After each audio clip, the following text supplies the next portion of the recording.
Gaby, estuvimos escuchando a nuestros compañeros y compañeras de África, de Europa, de Asia, realmente una jornada mundial de lucha en defensa de la educación pública y de Right las now, it escuelas has been a maternas. wonderful Desde day América Latina for queremos teachers. darles la We have been bienvenida listening to a esta teachers in jornada this World mundial Teachers Day from que nace Africa, en from 2 más Europe, from 3 Asia, de and we'd like América to Latina, welcome de la now Internacional all de la Educación teachers para América of Latina, Education también al International in personal Latin incluso America afiliada and a nuestra also to Internacional the Mundial. support Y esta es una employees celebración that are poco members común, una of the conmemoración poco común en el of marco de una Education pandemia International. So mundial, it's wonderful to come donde here la today Internacional de la in Educación this World ha Teachers dado Day. respuestas y And Education herramientas, International has been able to porque provide hay una important cifra que de tools. alguna There's an manera important es figure, verdaderamente a conmovedora, que es figure that is 1.600 quite millones moving. de estudiantes de más de So 600 países no tuvieron 1,600 clases million presenciales. Frente a eso, students in un the world did desafío not muy have grande que afrontamos las classes. y los docentes del mundo And y teachers que had ha to move and tenido change de things. parte They de la would not be able to Internacional be de la present. Educación So por we parte de truly cada una de see las regionales that de nuestra región EI en and América the Latina, different regions of herramientas this pedagógicas organization have been able to y develop convocatoria a los pedagogical docentes, tools. convocatoria a And la we have been solidaridad able que han to sido call verdaderamente for action, emocionantes, call for porque hay que decir que los solidarity with maestros teachers seguimos that has been trabajando. truly Las moving. maestras And en los peores teachers contextos, en los in the contextos de worst pobreza, possible en los context, a contextos context of muy poverty, lejanos, en la in selva, en la very montaña, en las grandes faraway ciudades, en las context, poblaciones in pequeñas hemos seguido the trabajando. rainforest, in Es un small gran desafío villages, que we have requiere, por continued un working. lado, So it has been a una huge inversión educativa challenge. We have fuerte de had to parte de los invest in estados, tanto education. en salud como en So educación. states and Y en governments have América had Latina, to muy invest in particularmente, que education, quizás es and specifically una de in las Latin regiones no más America, pobres, maybe sino one of más the region, I desiguales wouldn't say one of the del poorest, but where we mundo, find hemos more visto cómo las inequality in políticas the world. So we neoliberales have been han able to devastado see the muchísimos de neoliberal nuestros países y policies have también cómo se truly persigue a destroyed los many of our mejores countries, docentes and en Brasil, en they Chile, are en Honduras, en persecuting Colombia, y ahí ha teachers estado in la Honduras, Internacional de in la Colombia, Educación and their en su Education solidaridad, International has en su been present, esfuerzo has para provided defender solidarity, and la carried lucha de out las great y los efforts to docentes. defend the Queremos fights decir muy of fuerte y muy teachers claro, everywhere. So we want to hacen say this falta loud and políticas clear. públicas, We need to hace have falta public más policies. inversión We need educativa, to have hace more falta más investment in inversión en salud. education. We Y need to volvemos a invest decir, como more lo hemos in the hecho health desde system América too. And Latina, this is what we will continue desde nuestro saying. We have been movimiento saying this in pedagógico Latin America latinoamericano, and in our hacen falta pedagogical gobiernos movement. que And defiendan very la educación often pública. Por we eso queremos need to support agradecer governments that que van a estar defend public presentes hoy education. And we acompañándonos will have here el with us expresidente today the Ignacio Lula da former Silva President y el Lula da actual presidente de Silva, the Argentina, Alberto current President Fernández, Alberto dándonos Fernandez un of mensaje Argentina. que They will tiene que be ver con conveying important rescatar messages la tarea here que ha sido today. hecha We desde need to diferentes rescue organismos. the Así que work darles carried la out by teachers bienvenida everywhere. So a we'd esta like to jornada, welcome you to this decir que very seguimos peleando, important que América day. We Latina es continue un fighting, and continente, Latin es America una is a región que continent, resiste, que is a pelea, que region lucha that y que muy resists, pronto that nos will vamos a volver a continue encontrar, fighting. como And decía very hace often, poco as una I said compañera before, brasilera, we las were calles we nuevamente will be para out on the abrazarnos, para streets, cuidarnos we will be y hugging para each other poder again, we estar will be junto taking a care nuestros of each niños y other niñas again, de and we forma will be together presencial, with que es our children, with la our mejor students. forma que And this tenemos is los the best way maestros. we have Un to abrazo, educate, David, to gracias be por haber physically esta present. jornada, So, a gracias huge Gabriela, hug. Thank you for being gracias a la present here with Federación us today. Internacional de la Thank you, Educación Gabriela. Thank you por esta for the apertura, por coordination estos of medios Education y bienvenidas International. a esta Thank you jornada very much. And you're mundial all de welcome educación. now. Welcome here to this World Teachers Day. Thank you. Thank you very much, Sonia. Thank you. A huge hug, too. It has been quite moving to see you and to follow you throughout the day. We are there with you. Big hug. Thank you. Thank you. A big hug. As we were saying before, we will be able to travel around Latin America, and we will continue with this transmission with our different colleagues also from Brazil. As we said before, we have had important celebrations and anniversaries. So we'll be very present there, and we will also listen to the letter of Freire too. So now we're going to go to Brazil.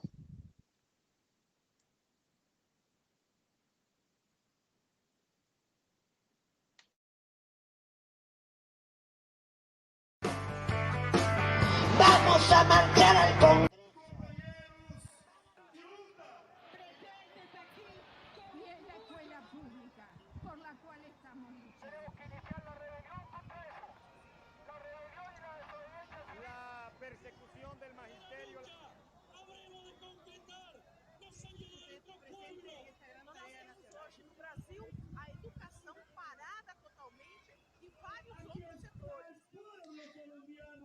We need to defend the people, and the Colombian people are out to defend.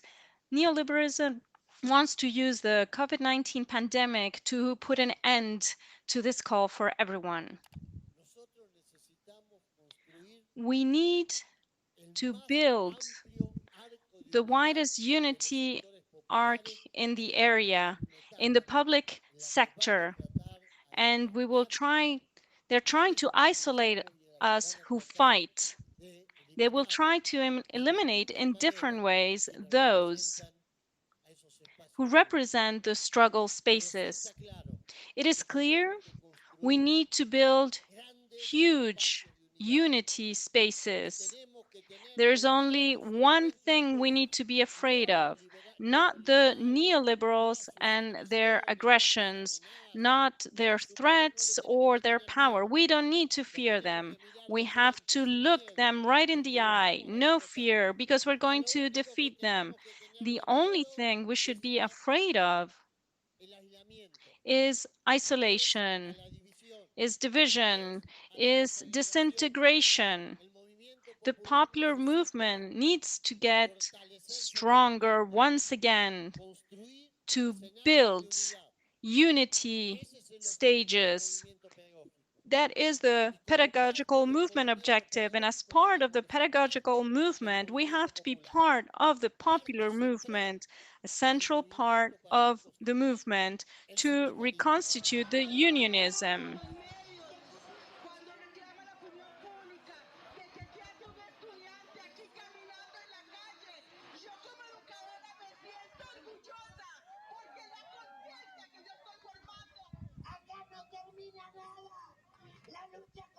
We need to take up leadership, take the lead.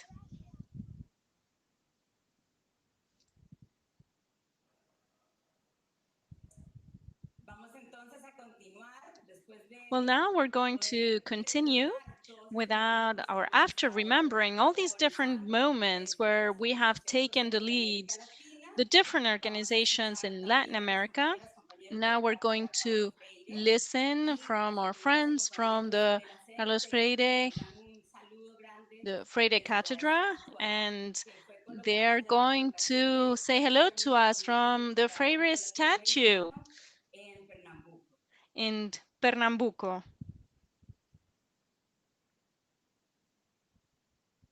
Viva aos docentes! Estudar é ganhar a compreensão mais exata do objeto. É perceber suas relações com outros objetos. Implica ao sujeito do estudo que se arrisque, se aventure, sem o que não cria nem recria. A leitura crítica dos textos e do mundo tem a ver com a sua mudança em processo. Paulo Freire, em Cartas aos Professores. Docentes do mundo. As leituras sobre os governos populistas autoritários e direita e sobre a pandemia da Covid-19 nos desafiam a buscar formas coletivas de enfrentamentos às injustiças sociais cometidas à maioria da população mundial. Por isso, companheiros e companheiras, sigamos firmes nas nossas lutas. O educador pernambucano reservou um grande espaço ao docente em sua pedagogia, ao ponto de ter dedicado um dos seus livros, Pedagogia da Autonomia, aos saberes necessários à docência. No conjunto de sua obra, a análise freiriana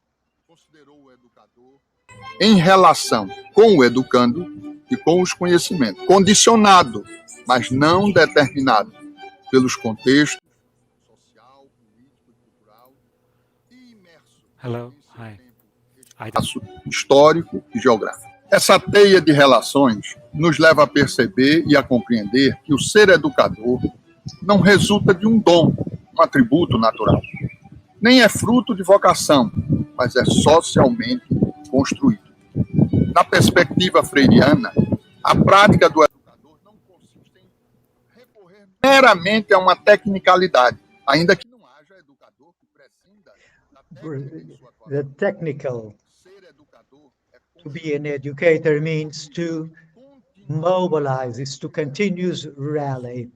So we have to be proactive permanently. Being an educator means assuming a political commitment towards learning, mainly in terms of training from the perspective of knowing more.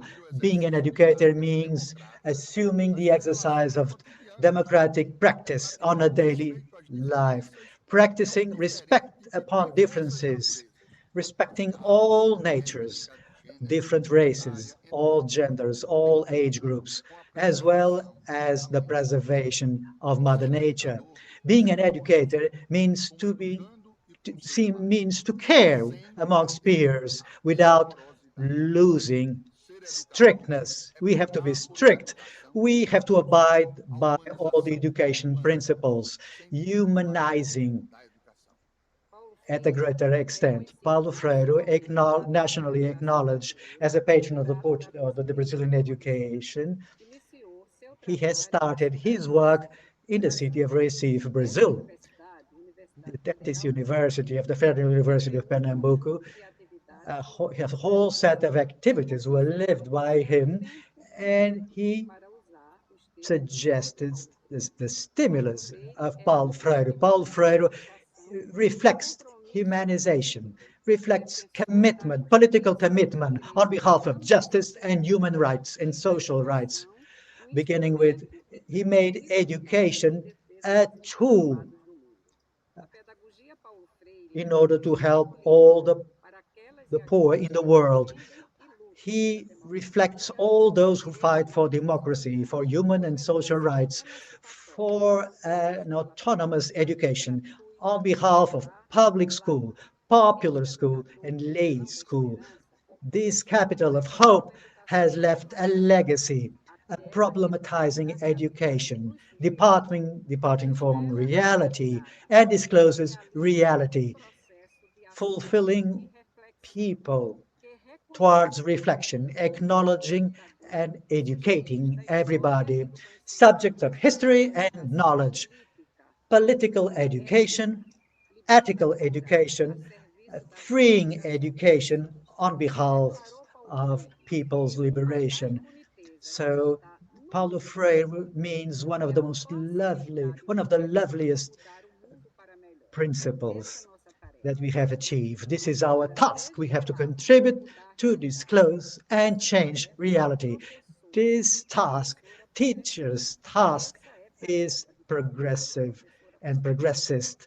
That is our task. Let us have high hopes. Let us welcome the world with Paulo Freire.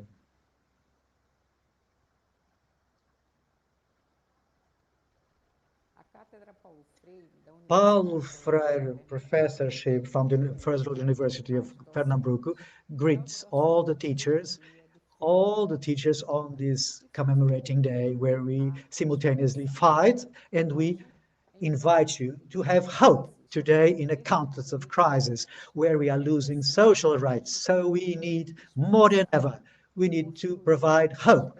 We need to build up critical hope as a demand, a logical demand, as a condition to mobilize everyone to be able to face up with all the challenges. Hope and being hopeful, the Freire hope, the one that leads us to fight for life, to fight for justice, to fight for social justice, to fight for health, for land, for education, for jobs, and for residences.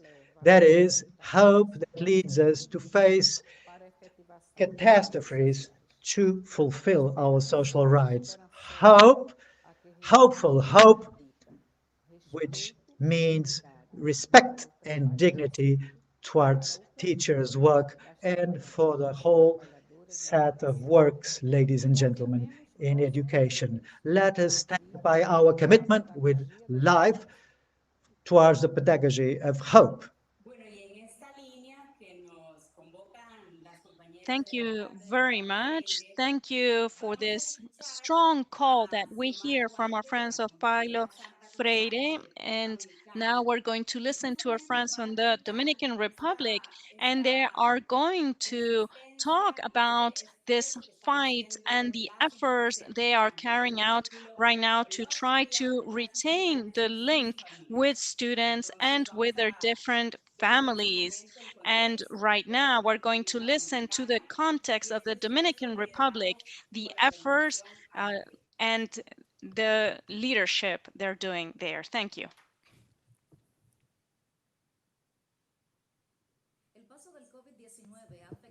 COVID-19 has had a very big impact on the different social classes of the Dominican Republic, and teachers have not been an exception. Many teachers have been significantly affected in different ways. We've lost some of them. However, as a result of the pandemic, we've also been able to overcome some of the obstacles we faced.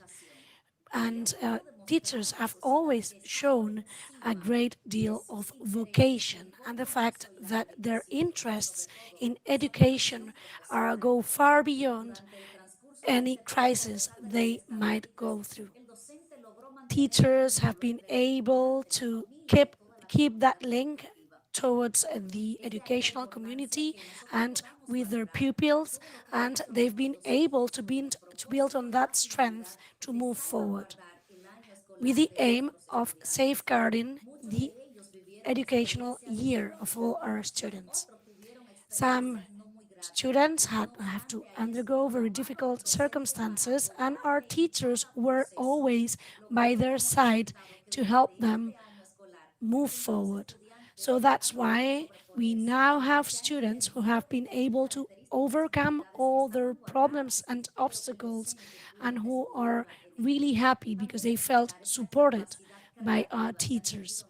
Our teachers have been very creative. They've been able to come up with different solutions to all the problems they had, and they were able to show that they're really professionals of education with the only aim of serving their students and giving them what they have been trained to do. On the 5th of October, we celebrate the International Teachers Day, the World Teachers Day.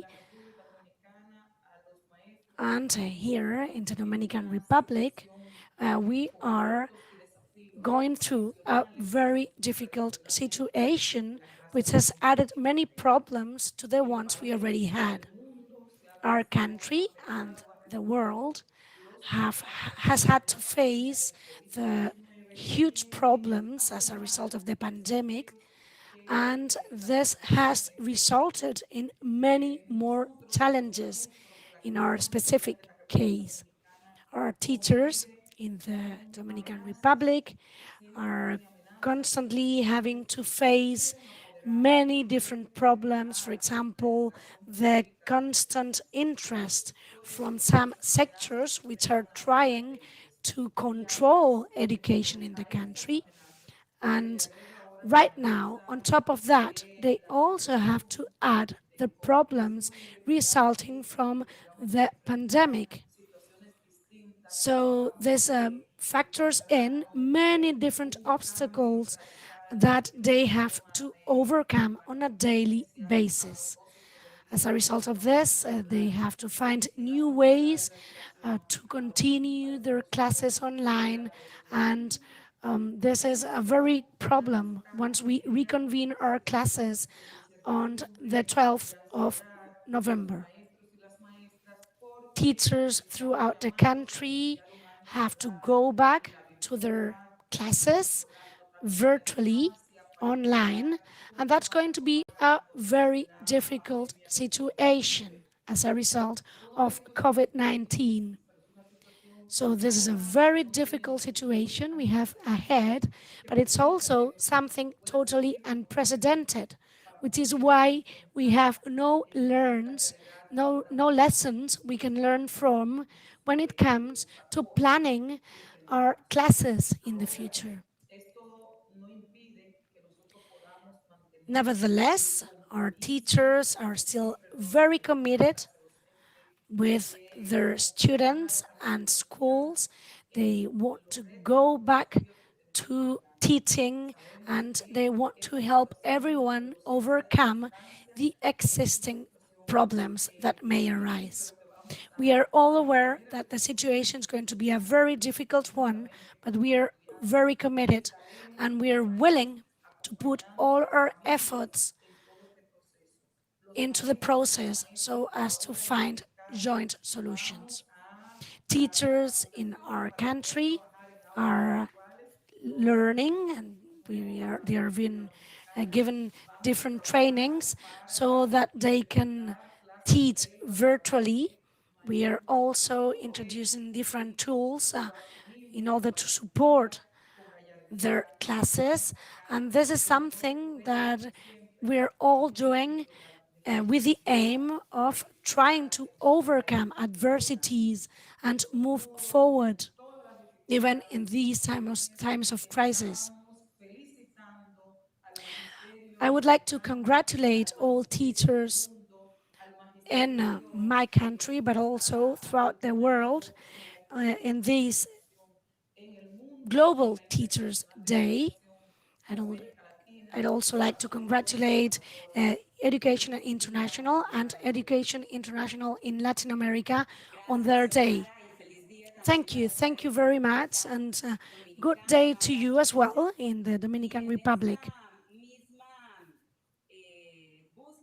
And we're going to move on, trying to find different strategies by teachers to overcome the current crisis. We're going to be listening our colleagues from Honduras who are going to explain to us something which was already mentioned by Sonia at the very beginning, solidarity, which is a very important concept that we are witnessing every day, and also the struggle in order to defend the right to education.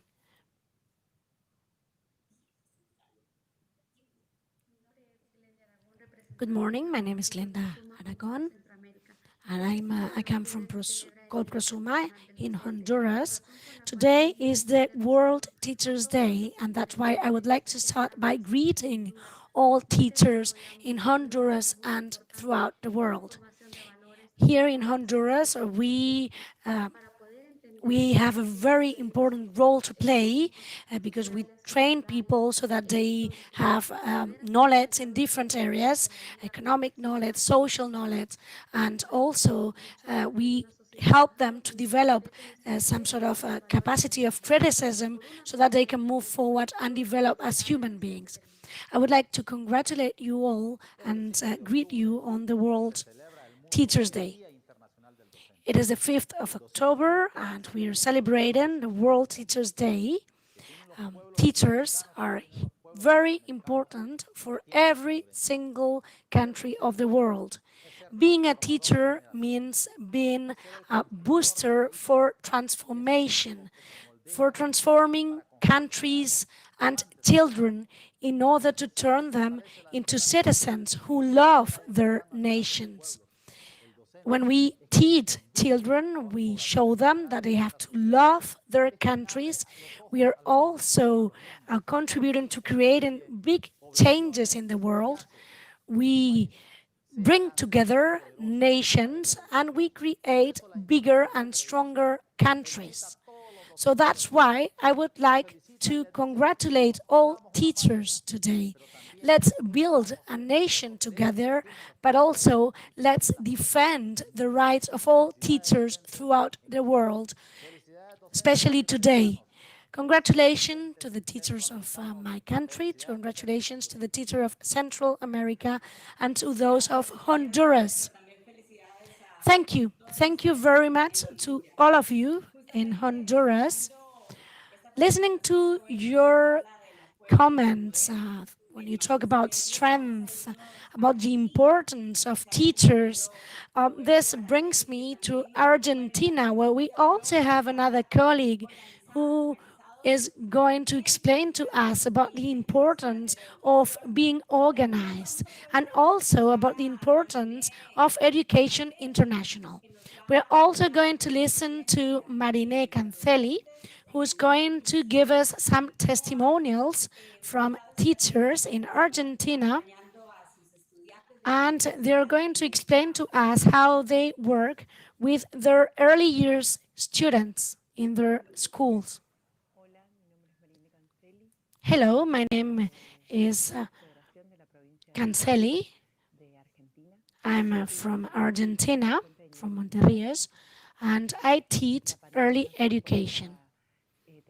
As a result of the pandemics, we have to rethink everything we do in our classes, because we're usually in class sitting with our children. We're able to touch them, to work with them, to have some sort of interaction. That's something which is very important for us.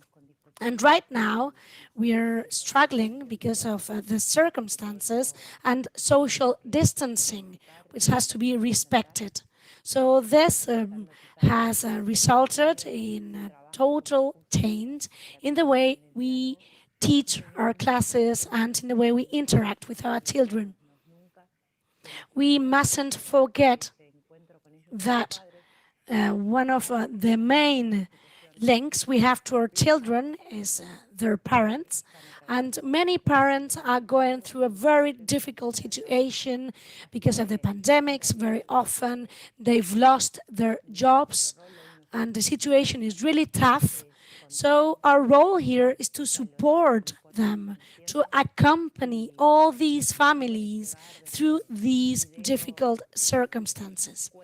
Very often we send them videos, we are using books and stories that we are sending to our children, but very often we also visit them at home, because I think that one of the most important things here is to make sure that no one is left behind. So sometimes we have to reach out to them and go to their own houses and homes in order to explain to them what we are expecting from them, what we are trying to teach them, and how they can collaborate with us teachers. So hello to everyone from Argentina. Happy World Teachers Day to everyone. Today, I'm really proud to be part of this family of Education International and Education International Latin America. This is a big family where many different trade unions come together. Here we represent those working in education in all our countries. In my case, I come from Cetera in Argentina, and we all share the basic principles when it comes to education and rights. The right to provide a public quality education to all, this education as a social right, and education also which includes rights for all teachers and professionals, education as a tool, as a way towards a society which is more equal and fairer. We are all suffering from the results of a global pandemic, COVID-19, and this has resulted in a huge crisis that we are going through at a national level. The crisis, however, is not impacting everyone to the same extent, which is why we have to continue fighting and struggling for the rights of everyone. We need to make sure that wealth is distributed in a fair way, and we need to make sure that everybody has access to education, to housing, that everybody's rights are respected. Thankfully, we had a change of government in Argentina, and we have a new president which is respecting the rights of people and has a dialogue with us. However, that is not the case in many Latin American countries. Sometimes they have many problems, and we also have certain provinces which have problems. For example, in Argentina, for example, in Buenos Aires, they're really struggling because the local government wanted to go back to on-site classes, even when we were at the peak of the pandemic. But we also have other regions such as Entre Ríos, Chaco, Mendoza, where they are having to fight to retain their salaries and to guarantee that they have a decent salary. So I would like to support you all today. I think that we have to all strive for an education which teaches children to think and not to just obey whatever they're being told to do. Long live public education, long live interna- Education International, long live Education International Latin America, and long live teachers everywhere. Thank you very much, Roberto.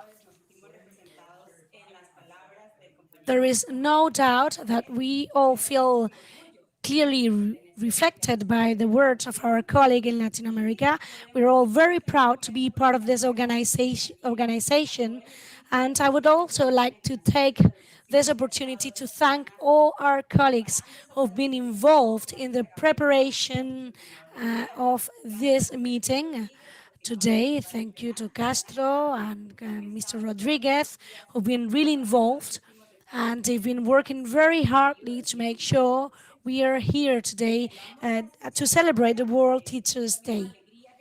And let's move on and share our happiness today and the joy of the World Teachers' Day with Hugo, who's the president of the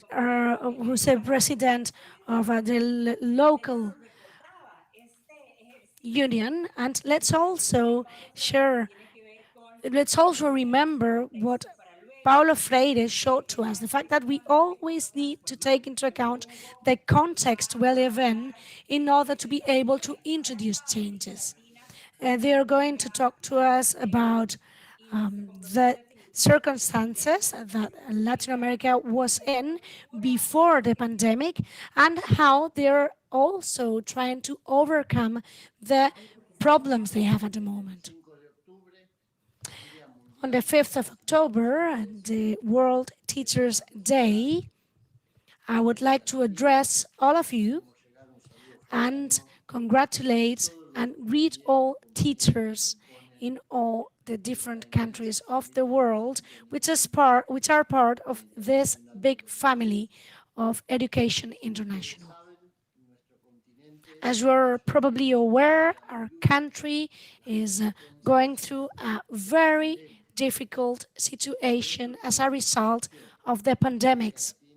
And this is the result of something which is very clear, which is the fact that Latin America is the region of the world where inequalities are stronger. And the gap between the wealthier and the poorest is becoming increasingly big every year. As a result of that, wealthier continue becoming more and more wealthy, whereas the poorer people become poorer every year. And national policies are only contributing to dismantling all the policies we had in place. As a result of the pandemics, the situation has been worsened, and that is why we are seeing a lot of deaths and a lot of people suffering from COVID-19 in our country at the moment. educational workers have been really involved in putting an end to this situation these past months. They have tried to contribute to help people improve their situations. They have also distributed food amongst the people, and schools very often have transformed into a 24/7 emergency place where people could go to whenever they had an emergency. Young people, students, children have very often reached out to schools when they were in trouble. We need to continue the struggle in order to guarantee that health and educational budgets are no longer cut by governments. The budget for public education should always be respected because that is one of the pillars of our societies. We also need to sit together and think about how we can go out of this crisis, how we can overcome it without introducing even more cuts. The situation is going to be very difficult. We're going to have to fight with all our efforts, but we have to make sure that the wealthier pay for the crisis and not the poorer. On today's World Teachers Day, I would like to greet all teachers. We have to fight together for public education, and it is also important to bear in mind that sometimes that's the only hope for people in order to overcome the situation and stagnation they have at the current moment. Thank you very much. We feel now closer than ever, true brothers and sisters, and within the same line as Ugo was saying. So, public school has clearly shown through the pandemic that it goes beyond the four walls of a school. So, now we're going to listen to Alberto Fernandez, President of Argentina. And in his message, we can clearly see and we want to acknowledge the efforts, like Sonia was saying at the beginning. We need to make sure that governments truly bet on education, on public policies. So we're going to listen to the president of Argentina, Alberto Fernandez.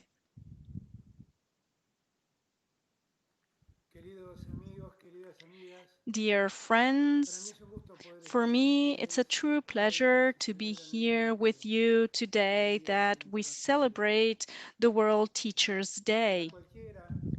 For anyone, a teacher is someone extremely valuable in society. They are the ones that educate us, that prepare us, that give us knowledge, knowledge that is important.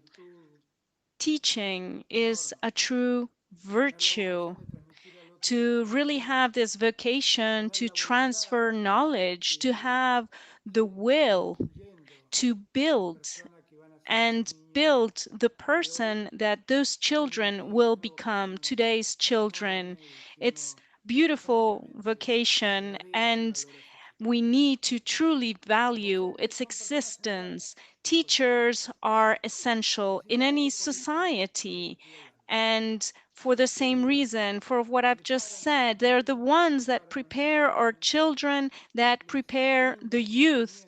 They are the ones that provide knowledge, that educates them in a world where increasingly knowledge is essential to be able to grow and to be able to grow as a complete human being. In this International Day, in this World Teachers Day, I wanted to be here with you.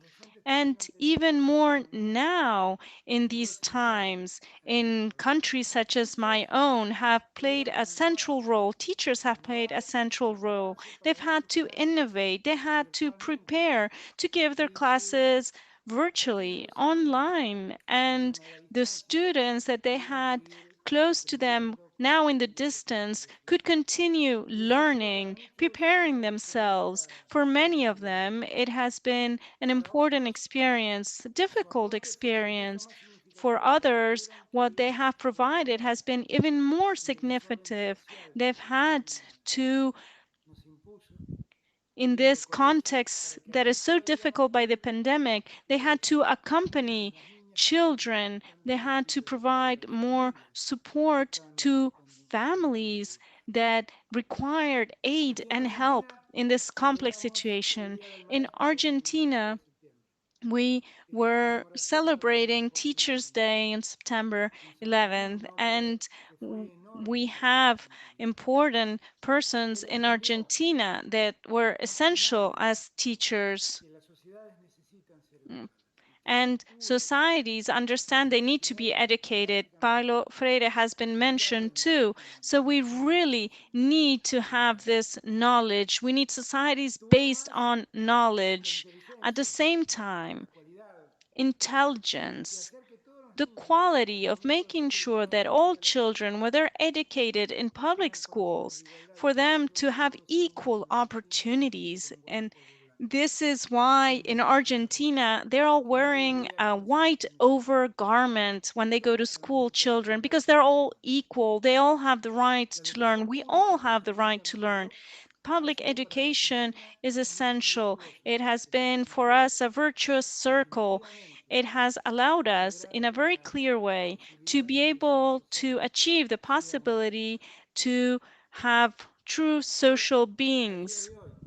And right now, I still teach. I teach at the university. It's not the same thing as in other schools, but it's also a vocation, and education is essential for me to convey knowledge to others. So today, now that it's so important and so valuable, we need to acknowledge the work of teachers. So I would want to give them a huge hug today. Enjoy your day with your friends and colleagues, and also want to give my love to the teachers that are there, like all of you, and teachers like me here from Argentina, and in the distance, a huge hug, a nice greeting, and I thank you for your wonderful commitment of taking care of future generations. Thank you all. Thank you. Thank you to the President Alberto Fernandez. It's wonderful to have you here with us in this, our day, the World's Teachers' Day. And Sharon Barnos also is a teacher who is here present, who is following us, and where many different people from the region are sending their messages. There was a specific message from Nicolás from a poem of Rosarito Vega Maestra. It was a teacher, said it's a wonderful, wonderful job, this wonderful job. We're going to give the floor to Fatima Da Silva, Vice President of Education International in Latin America, and Fatima is also going to talk about the impact of the pandemic on the lives of the workers in the education sector.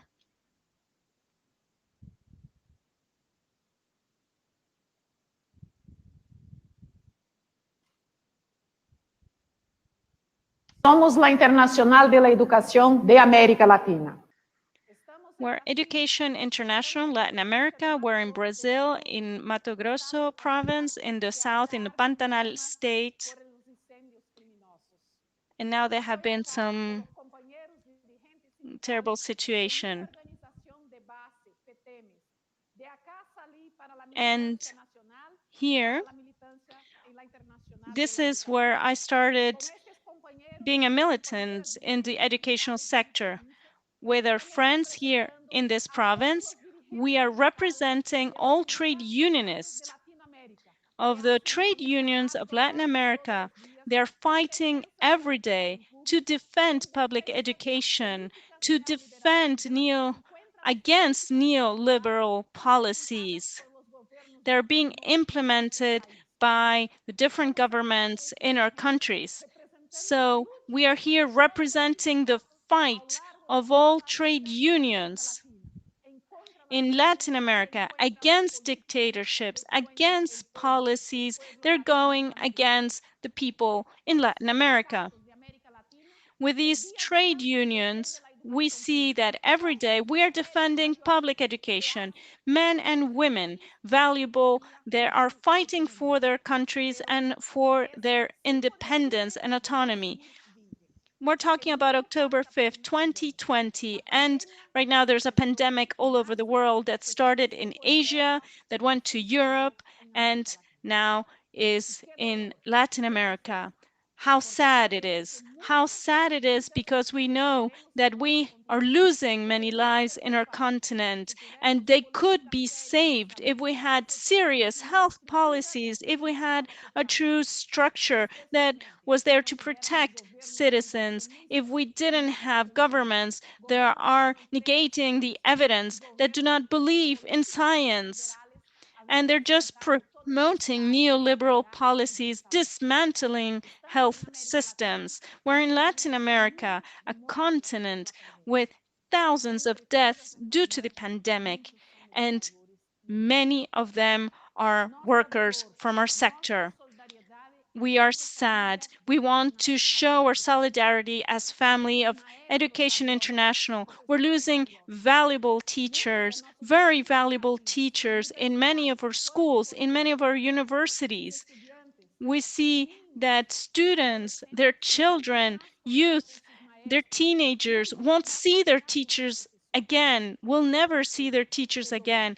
It's sad. It's terribly sad. This pandemic, the COVID pandemic, it's historic and it's going against workers, against teachers, and specifically today, October 5th. We need to do something. We need to retain the link. We need to retain a link to all schools, to each student. And we also see that unfortunately in our continent there are huge inequalities, economic inequalities, social inequalities that do not allow us to come together, to be linked adequately. And we are committed to them all through Education International and through our trade unions. In their memory, we need to keep on fighting. We need to fight for public education and remembering them. We will continue fighting to make sure that virtual education, online education does not take away from us our role as educators. We need to continue our fight as trade union organizations. We need to feel the pain and the pain to take us to commitment and to fight for education. We cannot lose our role as teachers. We need to keep on fighting against privatization, against the commoditization of public education. We will not let governments of a region make business with virtual platforms, virtual education platforms for their own interest. No, we need to keep the role of the teachers. This is our commitment with life, and to remember all the teachers that have left us. It will not be in vain. We will continue fighting with Education International and with the pain that we're feeling in solidarity with the families. Long live educators, long live Education International, long live teachers. We will continue fighting.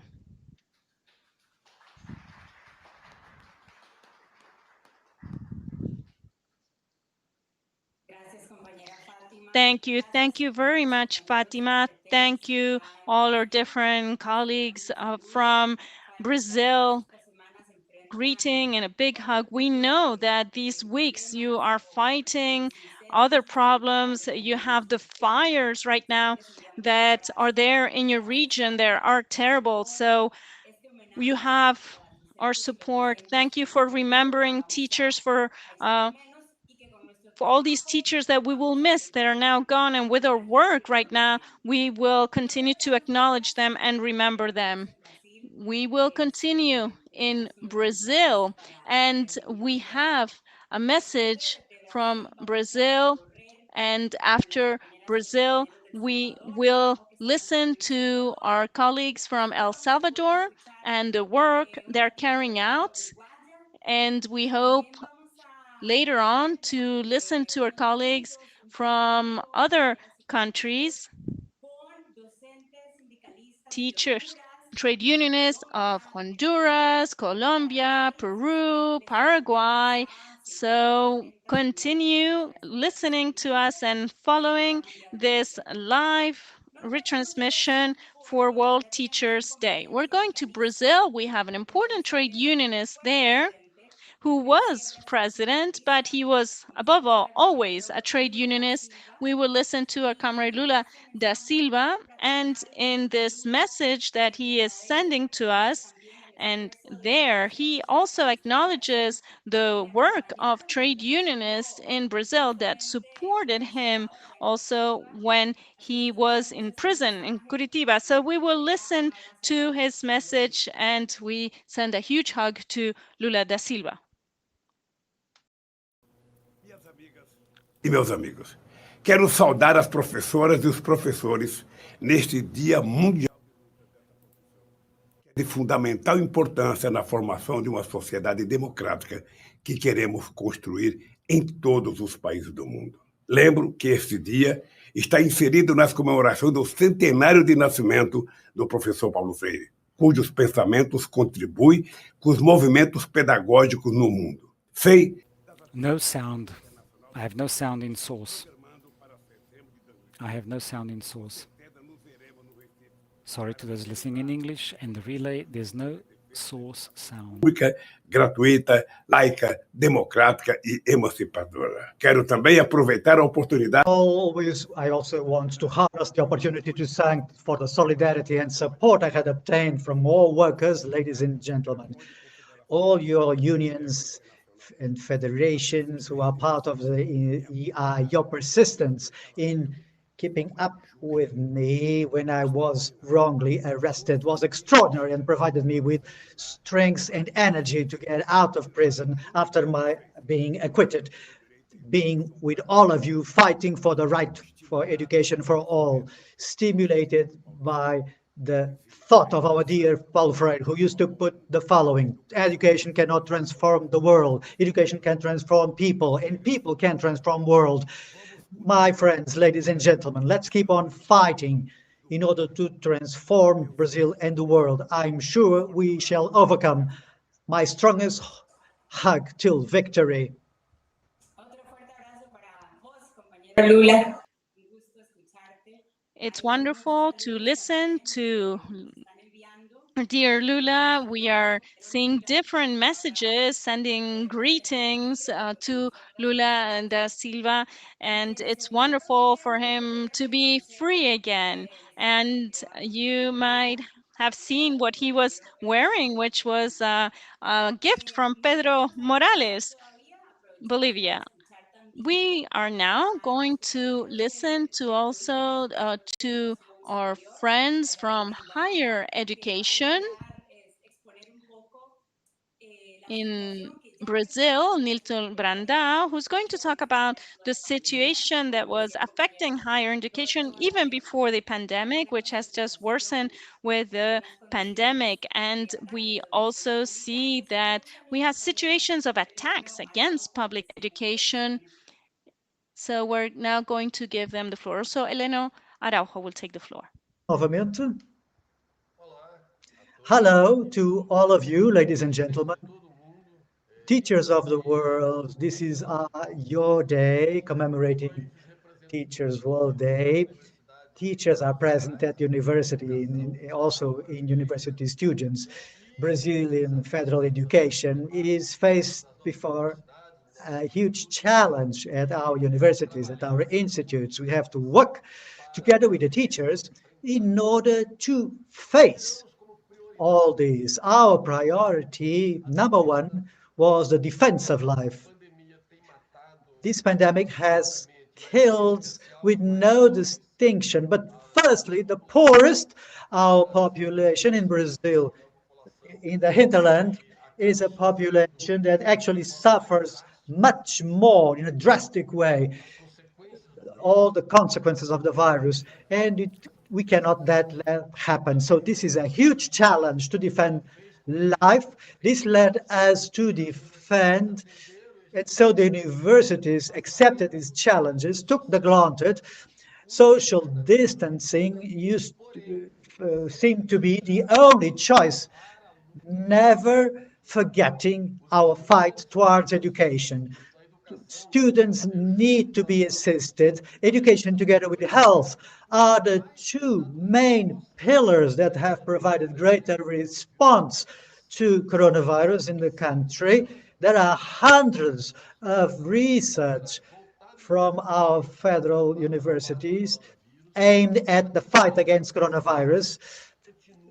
Research proceeds at our universities, and more recently, we have been faced up with the challenge that we actually need somehow to deal with students because distant learning has a whole pedagogical learning process at stake, and so we cannot transform teaching that is face-to-face teaching as if it were distance learning. So this suitability was our legacy on the part of our unions.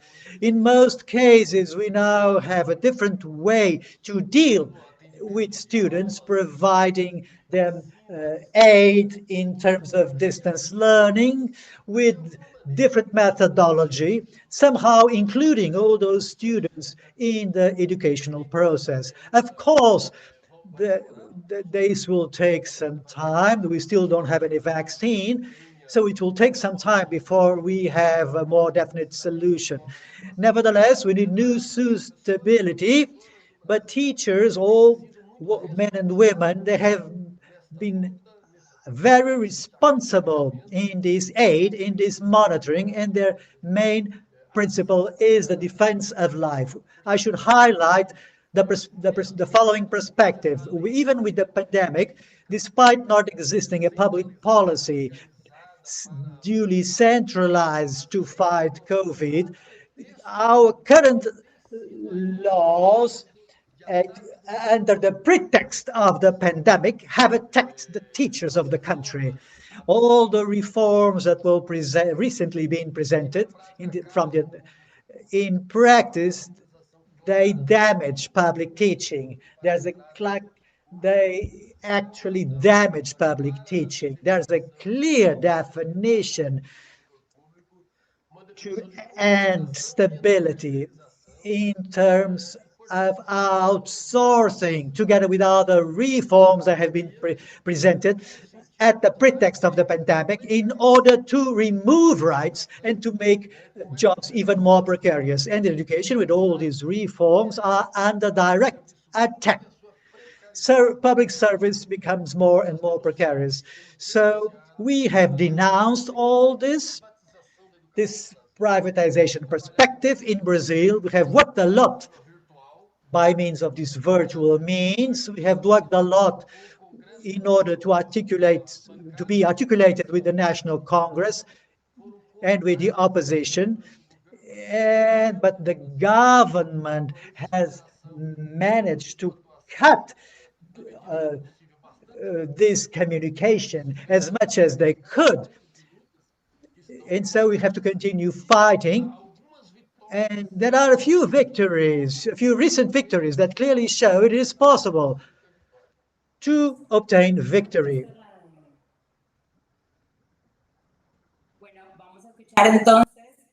Thank you. Thank you very much. This topic that our colleague Jair mentions is one of the topics we're going to be dealing with in the panel group, which is going to follow next. One of her colleagues is also going to go into that. But before we do that, and before we leave Brazil, let's listen to Heleno Araujo, who started in Brazil when he was celebrating the 100 years of Paulo Freire. But then he also joined the international education in Latin America. Please go ahead. So, good morning, everyone. My name is Gloria Roque, and I'm going to take this opportunity to thank all teachers in the world for the job they do, and very especially those from El Salvador, my country of origin, because we are celebrating today the World Teachers' Day. I'd also like to express my solidarity towards all teachers in the world because of what we are all going through. And when I talk about solidarity, I mean that I would like to share their feelings as a result of everything they've had to overcome in these months. The situation in our country has been no exception when it comes to the COVID crisis. We've had a lot of colleagues who lost friends, colleagues, uh, members of their family, and in spite of that, they continue their work as teachers. In our country, we've also led a very big fight to preserve the rights of teachers and the rights of children to education of quality and public education. We want to make sure that no student in our country is left behind. And that's why we have submitted a list of proposals to the ministry requesting for everyone to have access to technology, but also asking for our colleagues, the teachers, to have the tools they need to be able to teach virtually. We think it's important for everyone to have access to everything they need in terms of resources so that the quality of education is preserved. We're an organization, a trade union, and that's why our main objective is to defend education and the rights of children, but also the rights of teachers throughout the country. So that's why I would like to ask all other countries who are here with us today to join us in this joint struggle to guarantee that no one's left behind, that everybody has access to education. Thank you. Well, this is a surprise. Once again, technology is playing with us, and that's why we've just listened to our colleague Gloria Roque from El Salvador before the colleague I had presented. So let's go back to Eleno. Please, go ahead. My special salute to all workers, special greetings to all basic public education workers. Together, with you, men and women, we shall fight for the right of education for all men and women, and to greater appreciation of all professionals of education. Here in Brazil, we are facing an authoritarian right-wing government that tries permanently to attack the Brazilian teachers. During the last years, there were important conquests in terms of educational laws that guaranteed entering public service by means of public bidding, but we still have an excessive number of temporary hiring, outsourcing that do not allow quality and the due appreciation of teachers in our country. We have had important movements, important conquests regarding labor teaching conditions in Brazil, but there's a long way to go. We still work in unsuitable work places with no place for learning. We advanced in terms of salaries with a conquest in 2008 of the basic salary from the part for primary schools. In 2014, we have had a target, an objective placed in the law of the National Plan of Education that in 2020 we should be we should have as an equivalent salary and a salary equivalent to all other our counterparts in the country. And we have bettered the lowest average salary in Latin America and amongst the countries that compose OECD. So this opposition, together with EI, brings a permanent step of mobilization. We need to finish with authoritarian governments, authoritarian right-wing governments all over the world. Here in Brazil, we are facing Bolsonaro government. We rally to disrupt his government and the privatization of the state. The government wishes to privatize and to destroy the role of the Brazilian state, starting privatization always together with big international education corporations. This is permanent bullying that but we have to develop our fight together with international of Latin America in our entire region. That's why we are here on October 5th, 2020. Calling upon every teacher to defend their rights, to defend our rights, the right to education, so that we can have a better world, so that people can live with dignity. Accordingly, we are also celebrating the centennial of Paulo Freire. The recent launch of recent actions last September, and we want to develop actions until September 19, 2021, the date where he will be 100 years old. So it is important that everybody attends, men and women, and we look forward to having you in Recife so that together we can celebrate this very important date for the world, because among so many positive thinking, this is important to guarantee dignified education. And Paulo Freire also put it, as an educator, I move because I move as a person. And these people who think collectively, these people who show solidarity with the people all over the world, these people who fight for collective rights, these people need to maintain their unity. They need to be unified so that we can progress in order to have education for everybody in the world. So, dear companions, on the part of CNT Brazil, my biggest hug. Long live the teachers. Long live the teachers organized in EI. This is a very important date for teachers in Latin America and throughout the world. We are here celebrating the World Teachers' Day.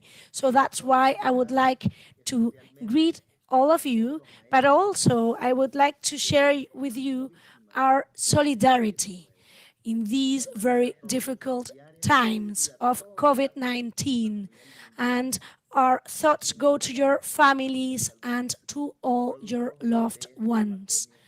The situation is very difficult in our country. Dear colleagues, in spite of the crisis and the pandemic, we've been able to face all the obstacles ahead of us in our country. We were caught off guard. We were totally unprepared for what was coming upon us. But nevertheless, we all started improvising and working effortlessly in order to put a solution to the problems we had. in all our different countries in Latin America, but also at a global level. In my country, to be precise, we started working as a trade union. We reached out to the Ministry of Education and we explained to them that it was important to create to create a condition which actually contributed to facilitating the existence of online lessons. That seemed very difficult at the beginning, but we've been able to do things that seemed completely impossible. And in this sense, I would like to thank all my colleagues in my country, but also in Latin America, because of the exceptional outcomes that we have achieved. We've been able to continue educating, teaching children throughout the world, people who were completely unfamiliar with the online world have been trained. We have been able to reach out to teachers.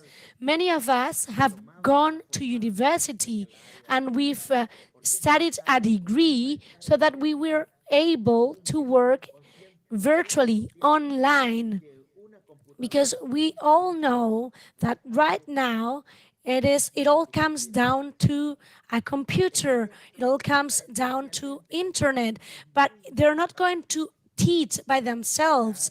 They need to have a teacher behind them and using them in a proper way. And that's what we have been trying to learn.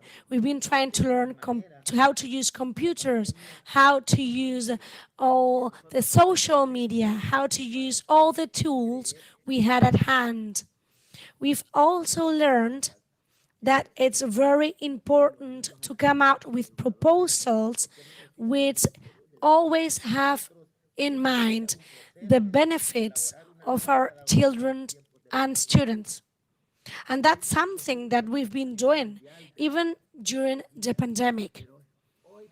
We already had a lot of documents and a lot of guides which explained how we could teach our different subjects, but we had to adapt them to the current reality. In Latin America and in my country more specifically, we've really improved and learned a lot as a result of the pandemic. But many of the struggles which we are facing nowadays are not the result of the pandemic. They are the result of a neoliberal government and neoliberal policies which have been implemented in our countries throughout the years. And that's something which we are not going to tolerate. So, happy World Teachers' Day to everyone. Greetings to all teachers in El Salvador and in the world. Thank you. Thank you very much, Israel Montano from El Salvador. We've been listening to Israel, who's been talking about the different challenges which they are facing in his country, in El Salvador. And this also brought to our minds the fact that Roberto Baradel also wanted to greet all teachers in the world, in Argentina and everywhere. So, on his behalf, we would also like to say hi to our colleagues from Churuk, because they have been months without a proper income, and in spite of this, they continue working on a daily basis. So we would like to send our greeting to all of you in Churuk. So we've been able to listen to our colleagues coming from different contexts, Brazil, El Salvador, the Dominican Republic, and we would like to go on and shed some light onto all the different cultures we have in Latin America, this very interesting mixture. As a result of this, we also have very special music and rhythm that we very often use when celebrating different things. And today we're going to also listen to some music, to the murga, la mojigata, uh, coming from one of the trade unions, which is part of Education International in Uruguay. Let's listen to them.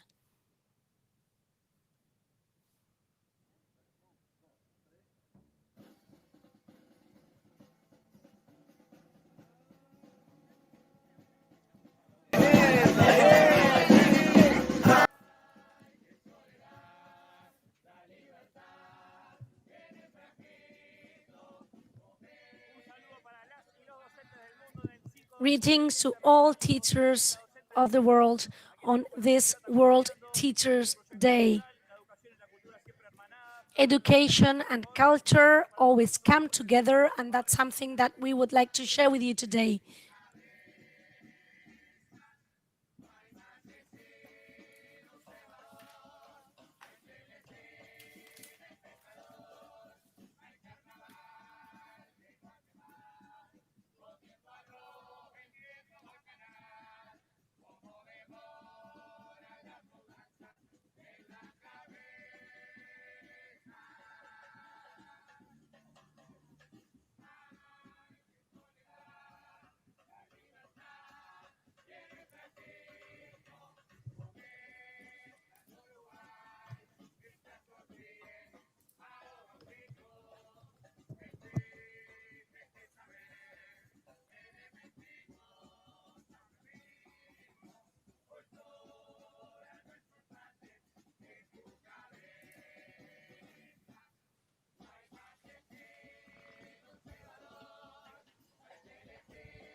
We have a great link with FENAPES. First of all, we are happy to come together in this federation that brings together all these people.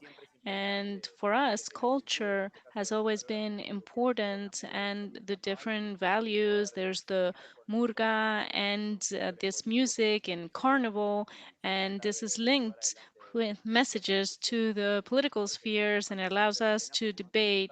And it's very important for us to go beyond what is traditional carnival and try to generate other exchanges and other spaces within the circle of the link and connection to finally close.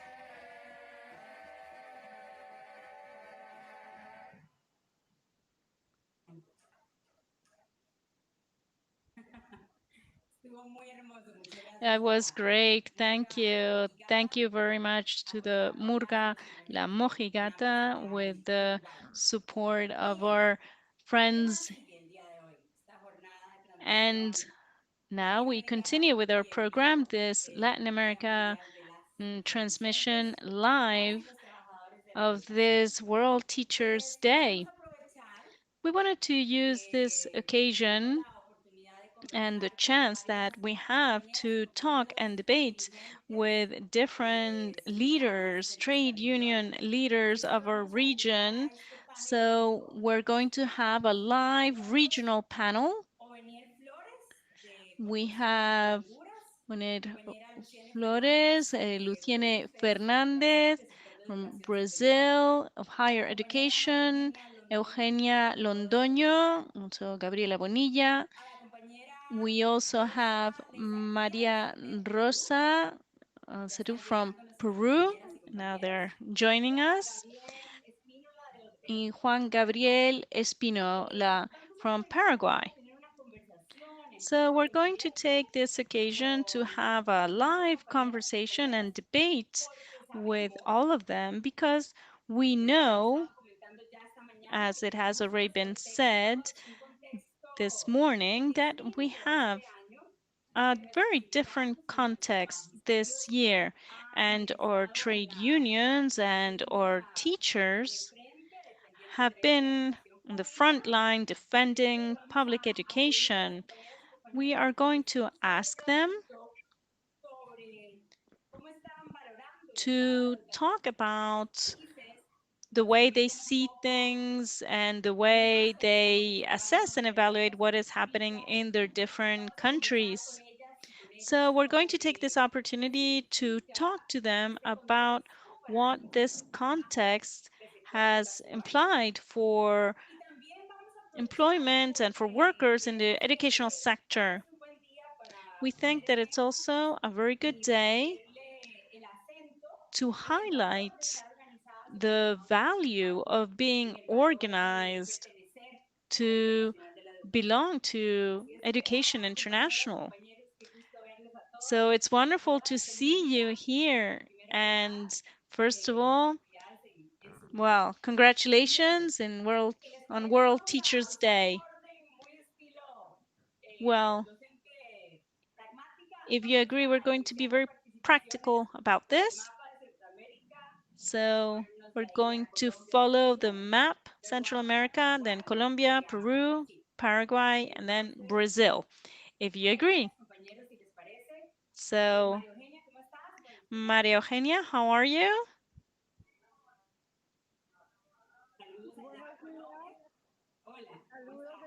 Hi, hello. Hello from Colombia. Well, happy World Teachers Day. We have earned it. We have played a very important role to develop critical thinking to defend public education. And from Colombia, we have truly shown that school is a space for peace. Thank you, Maria Eugenia. Wonderful words. And beautiful flowers. Someone said my flowers were beautiful too. So first question, and we can try to seek some common ground maybe in the region. Let us begin talking about what we are seeing in each country. So what is the current state of public education and what might be the main threats that we are identifying right now to exercise right to education, the right to education? Maria Eugenia, you have the floor. Well, first of all, we need to highlight that Colombia and other countries, well, are under the pressure of neoliberal forces. This is very clear. And we can see this also in our cooperation. Education is being put to the service of economy, education to the service of the financial sector, and we're turning education into a commodity. And in this sense, in Colombia, we are fighting strongly against this. Families and students, all the different sectors, we are claiming that state education needs to be public, needs to be a fundamental right. In Colombia, education is not an adequate policy of state, it's a government policy. And this is why we see that it's being more political. We need to have education, health, and water need to be sacred. And this is due to the general system of participation that would allow for true growth, progressive growth of resources for the educational sector, for the health sector, also for water. Within this reform for which we are fighting right now, we're going out on the streets. The people and the citizens, we really need this right now. Now, with the pandemic, we see that gaps are increasing. And one of them is clearly the digital gap. And we see that there's a high percentage of Colombians that do not have access to the internet. So we need to defend public education as a fundamental right. And in all the different sectors, we need to go against the dictatorship that is existing, these policies that are being imposed. Thank you very much. We see that we have similar situations elsewhere. It's good. Yeah. The way education is being financed, for example, is essential, and we are trying to set the reform at the center of the policies. Now we're going to go to a neighboring country, which is Peru. How are you, Rosa Maria? Hello, hi everyone. Good afternoon already. SUPTEM is an organization of teachers, and Maria Eugenia was already saying this, and one of the main elements would be the following. We see that right now we're trying to privatize education. It was trying to be promoted and executed, and we see this, and thanks to students and families, we were able to stop this. We have a system in which education is not considered a human right. It's not contemplated, enshrined as such in the Constitution. So we have neoliberal forces very clearly. So right now, we have a specific law that is not adequate. What we're trying to do from the trade union is to make sure that these laws are not able to be approved. And we do this through national mobilizations. In the process of the pandemic, we see that the Ministry of Education has passed a specific resolution, ministerial resolution, and we see there's a specific agreement, and they give the private sector the management of education. It's just the beginning of it all, just a small reference. And we see this conversion turning them into institutions with private management, and they give everything to businessmen, and we know what they're trying to do. We have seen this in the past regarding companies. So we are changing our strategies within the pandemic, and we've gone out and banging pots and pans and making a lot of noise. So we want to do something, and we want to stop these initiatives. And we have said to the Ministry of Education, this privatization that they're masking in this resolution, we will not approve it. We will defend as teachers public education, free education, and what the government is doing cannot be accepted. So we will not let these laws be approved to privatize the education sector, and therefore we created a union in favor of public education, free and universal. Thank you very much, Rosa. We will have to go back to this resolution, the 326, and what it implies as a threat also to labor conditions. It's also very important to take good notes in other areas of the region, because there are sometimes initiatives in this sense that begin in one country and then might be replicated in other countries. Now we are going to request something similar, so the same question to Luciele Fernandez, and we need to see what we can do in this situation. So what have you been observing as main threats in public education, higher education in Brazil? And maybe you can talk about what has happened before and after. Estar aqui compartilhando. All right, thank you very much, colleagues at the table and celebrating the World Teachers' Day. So, here in Brazil, this health crisis that we're going through is not the cause of all problems. A lot of things were already here from previous times, and now things have just become worse.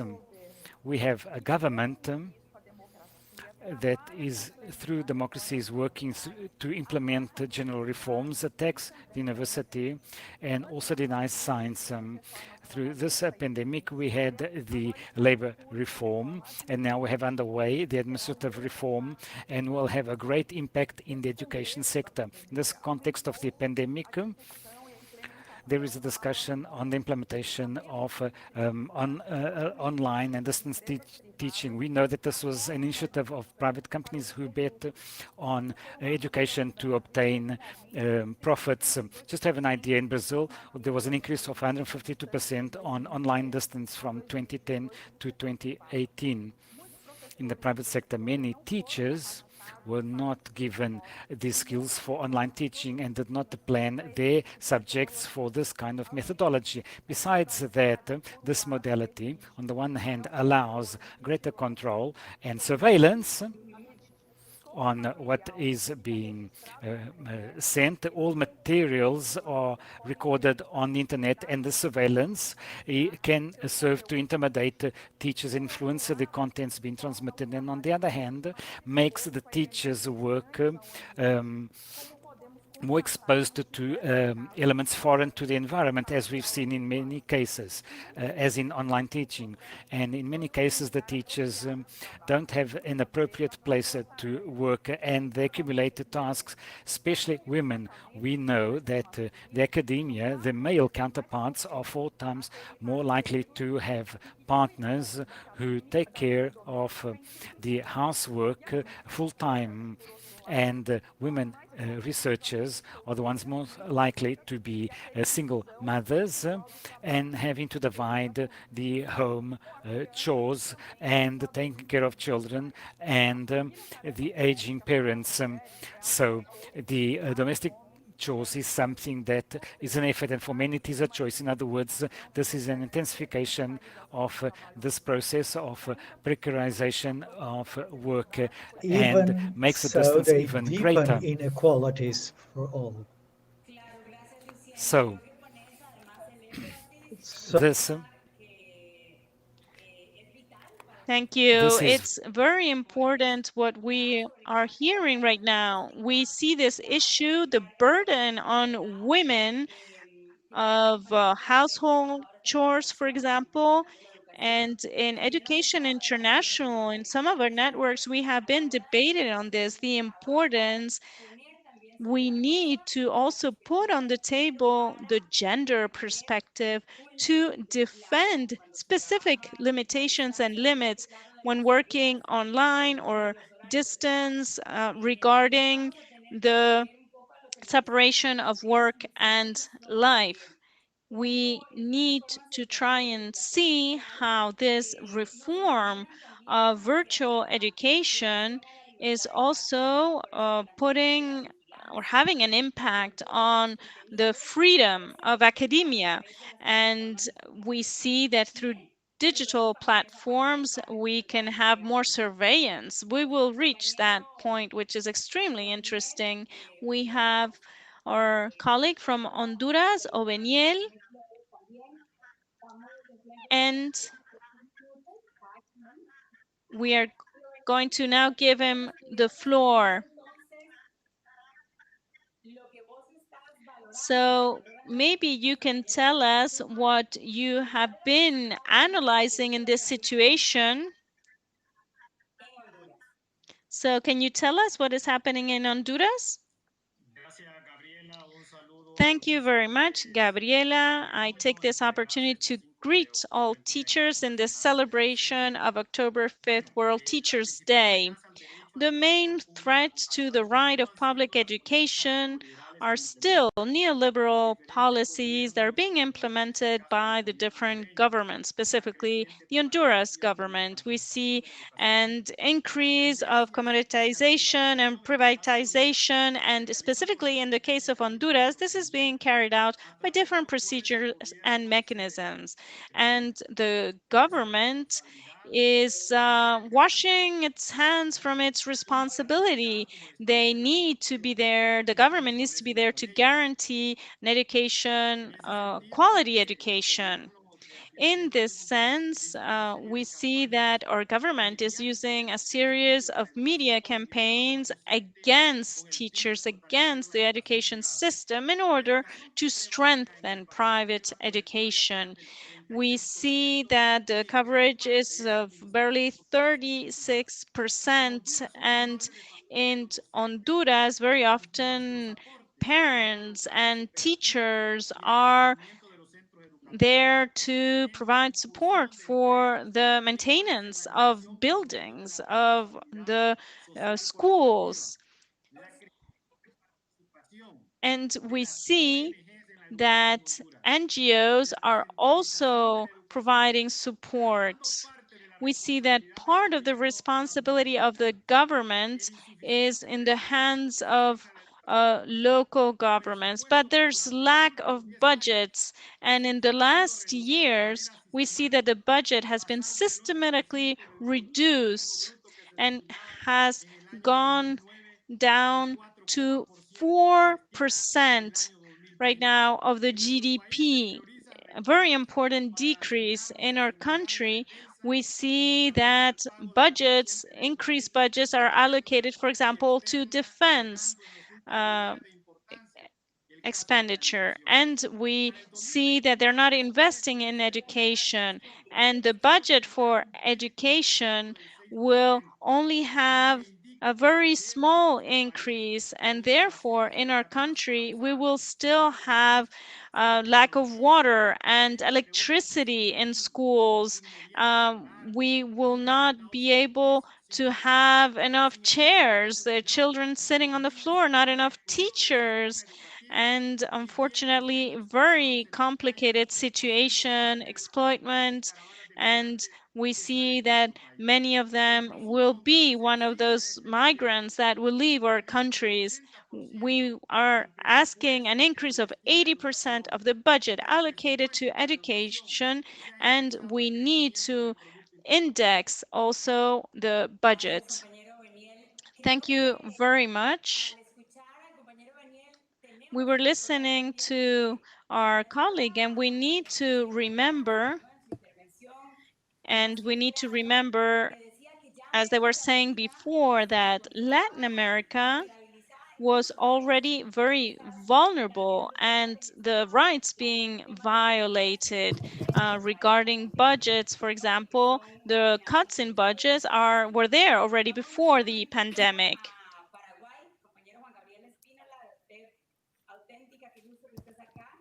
Let's go to Paraguay with our colleague, Gabriel Espinola.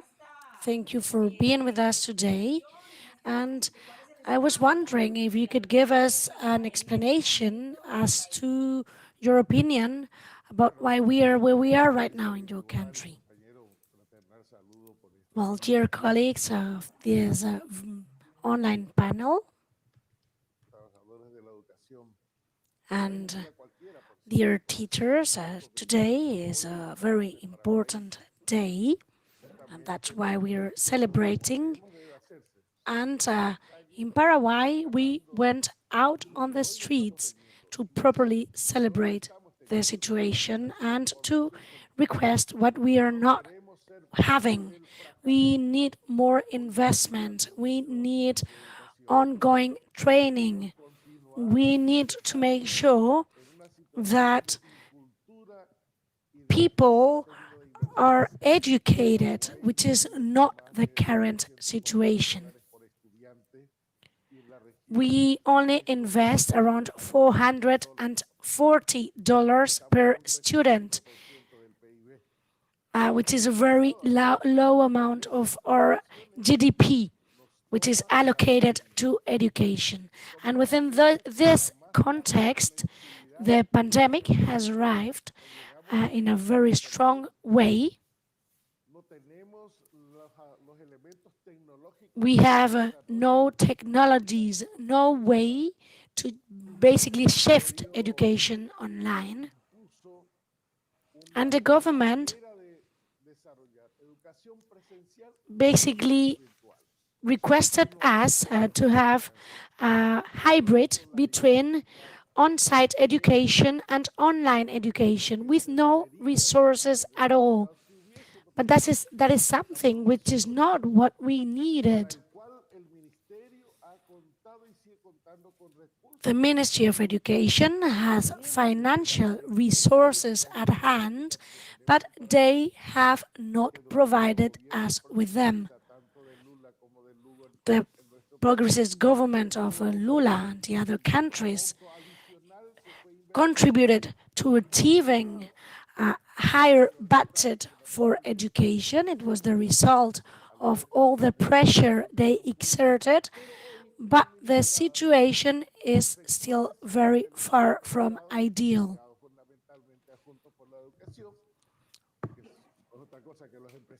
We still have many problems. We have huge corporations which are also playing an important role in education, and we have many resources which are being allocated to other things and not education. So even if the ministry was provided with exceptional resources, it didn't use them properly in order to create the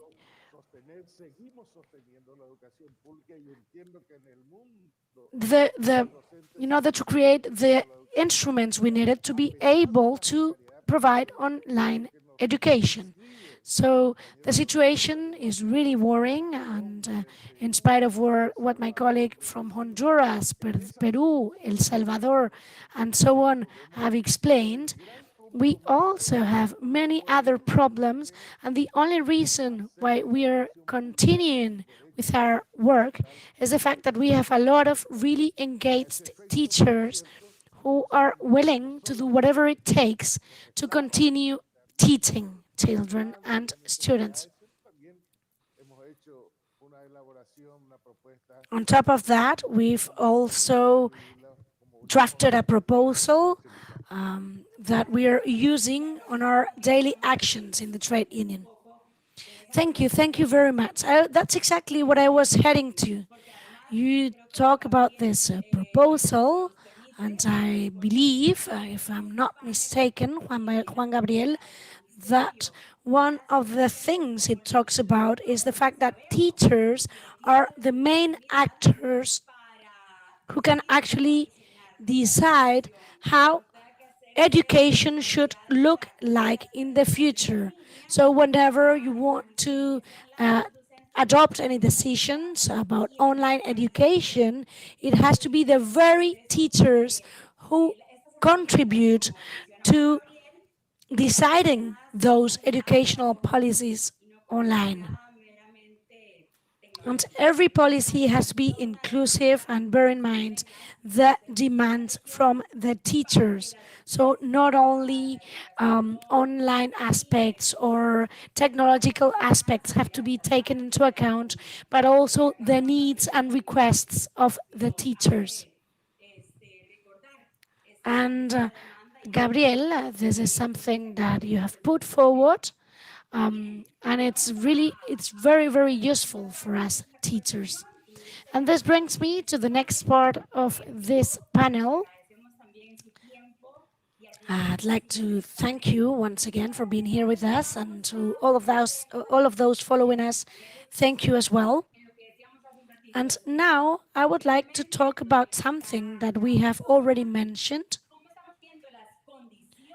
which is the working conditions of teachers in the different countries.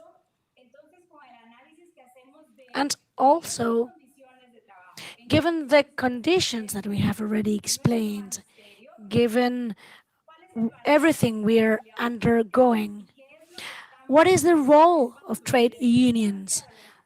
What can we do? How important are trade unions within this context?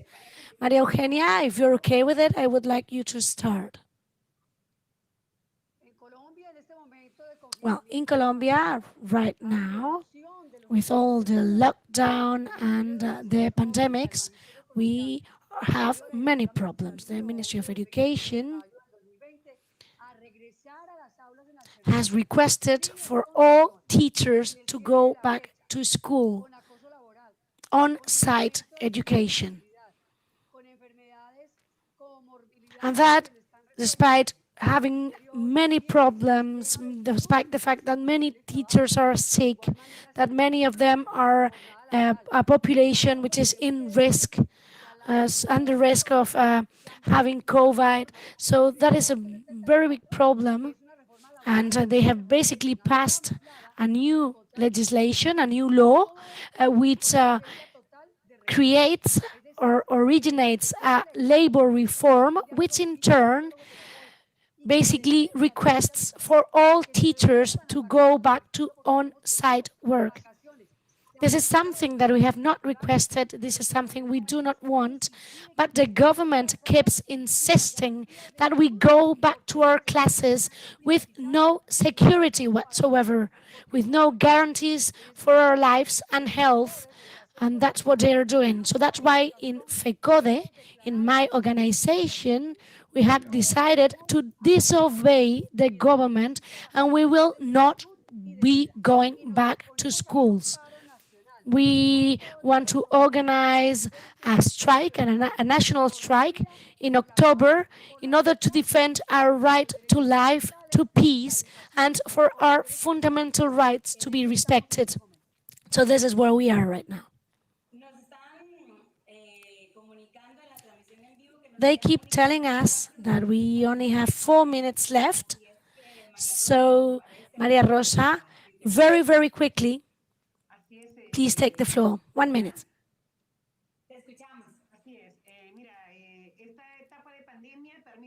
Yes, as a result of these pandemics, we've been able to shed light onto all the very big issues which we already had in the different countries, both when it comes to education, but also from a health perspective. And in this sense, something which is also very interesting is gender. In education, we have a lot of female teachers. There are actually more female teachers than men, and we are having a lot of problems because we have to carry out many different tasks and we are not capable of doing everything. Our organization is the only one which can actually defend our rights when it comes to gender in all our different countries. So that's why trade unions are so important. We need to make sure that we combat this neoliberal model which is existing and coming to all of us in our countries. Long live teachers everywhere. Okay, very, very quickly. The next speaker, Lucien. Yes, we have to intensify access to digital technologies.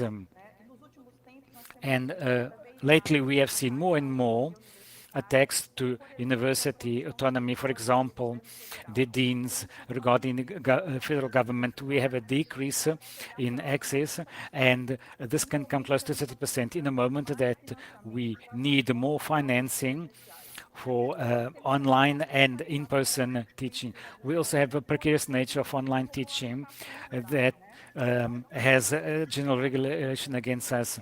And now what we see in Brazil, we need 43 legislators and only 5 in favor of pedagogical training. So nobody establishes a minimum number or maximum number of students. General regulation does not acknowledge the mediator as a teaching category. They're just called tutors, and this makes them have a precarious nature at work and decreasing the remuneration and overload in work and a lot of other things. So we also need to be able to regulate online distance with quality and with proper learning conditions. We have a lot of public institutions that forged the interiorization of the university, and nevertheless it was not enough to democratize it, and now it is getting worse. Capital is being used in the pandemic to advance experimental labs to create works that are devoid of skills, and we are seeing technological revolution and exploration of work. Rights have not been assured, and more than ever it is undeniable to organize workers in union movements. Thank you very much for placing this on the table. Thank you. Thank you very much to all our colleagues who have participated in this panel. Thank you to all of you for being with us today. And hopefully you will continue with us today, because we're going to be dealing with other experiences, other testimonials from other countries. Thank you very much, Gabriela, Luciana, Eugenia, and all of you for sharing this moment with us. And now we're going to move forward with our agenda, and we're going to go to the Andean countries, to Chile, where we will be listening to some trade union leaders who are going to share with us the experience they have in Chile. Please go ahead. So this is the first time that all teachers in Latin America and the world have had to face a global pandemic. The most important thing for us has been to safeguard our health and our educational communities. We no longer go to class, we have no on-site classes, we cannot touch or hug our students, and that is one of the main things that we did when teaching. It's been thanks to all of our efforts and willingness that we've been able to continue doing our job, and we had to reinvent ourselves. We have been able to find new ways of teaching using online tools, social networks, using printed documents that we could send to our students. That's something that we would have to improvise from one day to the other, and even when we were undergoing very difficult circumstances and suffering emotionally as a result of the pandemic which was taking place. And also, we mustn't forget the fact that we have realized that there's many students who are lacking the financial or technological resources to be able to follow our lessons. Inequality is clearer than ever, and is one of the main problems that we need to overcome. Nevertheless, we've been doing a lot of thinking and working, and hopefully, once the pandemic is over, we will be able to learn from all the lessons that we've been able to put together as a result of the pandemics. My name is Mario Aguilar, and I come from CPC Chile. I'd like to start by thanking all teachers in Chile for their efforts and to congratulate them on the World Teachers' Day. Greetings as well to all teachers who are following us from all over the world. We are in times of emergency, and the condition is being really affected by the pandemics. Teachers decided to take on board the responsibility of combating and putting an end to the emergency. That's something that they've been doing out of their own will because they really felt the need to help all the national authorities and all the societies they lived in. Very often they were under a lot of pressure. Many of them did not have proper training, but nevertheless they have all contributed to putting an end to the problem. One of the main obstacles we had in Chile, as in many other countries, was the fact that we really needed to reach out to our students. We needed to be in contact with everyone. We needed to make sure that no one was left behind. And this is something we're really proud of. We live in a country where social injustice is happening on a daily basis, where we're extremely unequal, and all the teachers have been able to overcome that problem. That's something that we've been seeing everywhere, but very specifically in my country. So that's why I would like to thank you and thank you full heartedly for all your efforts and for everything you've given away in order to guarantee that children and the young people in our country still had access to education and were not left behind. So long live Education International and long live all the world teachers. Thank you very much to our colleagues in Chile. And along these lines, we also have another example of the efforts carried out by teachers in public education. Let's listen to Marcial Martinez, who's a teacher in a rural area of Paraguay, who's going to share with us everything they've been doing in order to overcome the technical gap they had in their country. Please go ahead. Thank you very much. I'm a teacher in the rural area, and I belong to this basic school, Divino Maestro, as you can say here, and I'm General Secretary of our trade union, the OTEP Auténtica. And right now, we're 220 kilometers away from the capital. I would like to provide a general perspective of what we are going through specifically in this department and the problem with connectivity, which is inefficient for online classes or teachers and or different colleagues are doing their best, but it's very complicated. In Paraguay, we have some very difficult situations right now.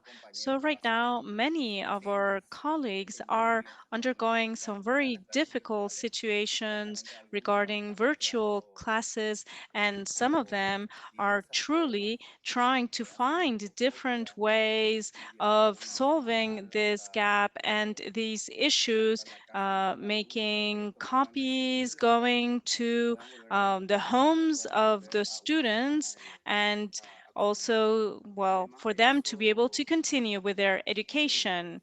And we see that we were surprised by this situation, and furthermore, by the incompetence of the government. We were not provided with competences to be able to provide online classes.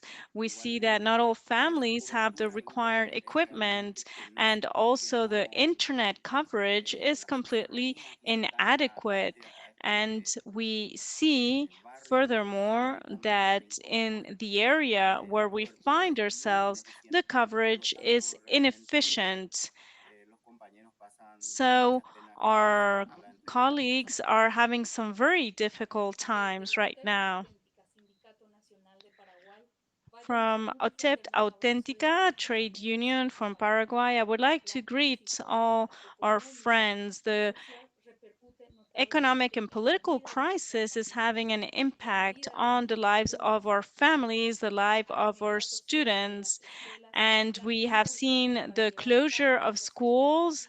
we have tried to introduce emergency measures, specifically through online classes in a country that we see has the most important digital gap and inequality in Latin America. So this is our current situation. It's a true emergency moment, and we see that teachers have had to reinvent the future.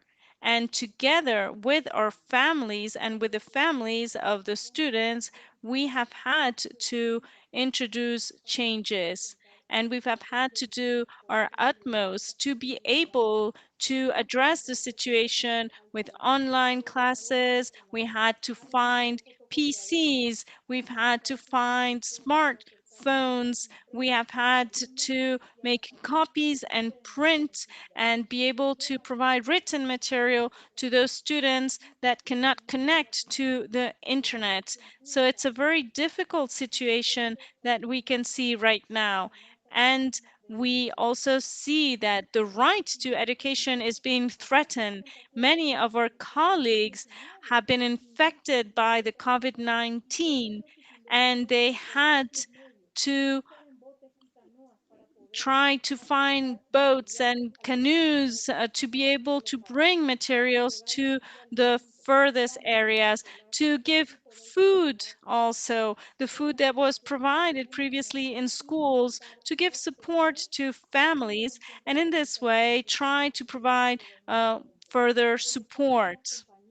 In the case of our female colleagues, well, they've had different roles they had to balance, and it was a very difficult balance to strike as teachers, as mothers, and they had the burden of the household and also dependent relatives. So we see a very difficult situation. And this is the type of crisis that we're seeing right now. So we're just seeing an increase of the working hours. In the face of this emergency, what we need is to have adequate policies for teachers, for ongoing education, a better investment of GDP. And we see there's a lack of investment in education. And this is what we're seeing right now in the framework of neoliberal policies that bring about a reduction of budgets in a scenario that is threatening our rights. Right now, for the first time, we see that we have inadequate adjustment of salaries.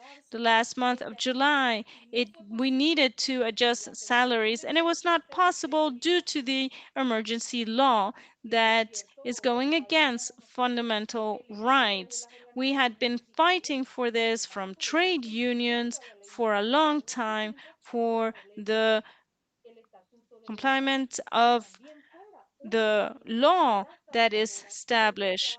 And we need to take into account the rights of the workers.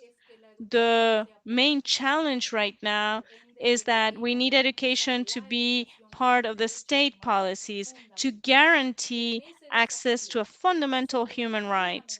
So this is the main challenge, and workers of the educational sector, we need to be present to make sure that the sector we are representing in society needs to better contribute to strengthen freedom and to strengthen the educational rights. So, greetings to all teachers and happy World Teachers Day. We will continue our fight and we will prevail.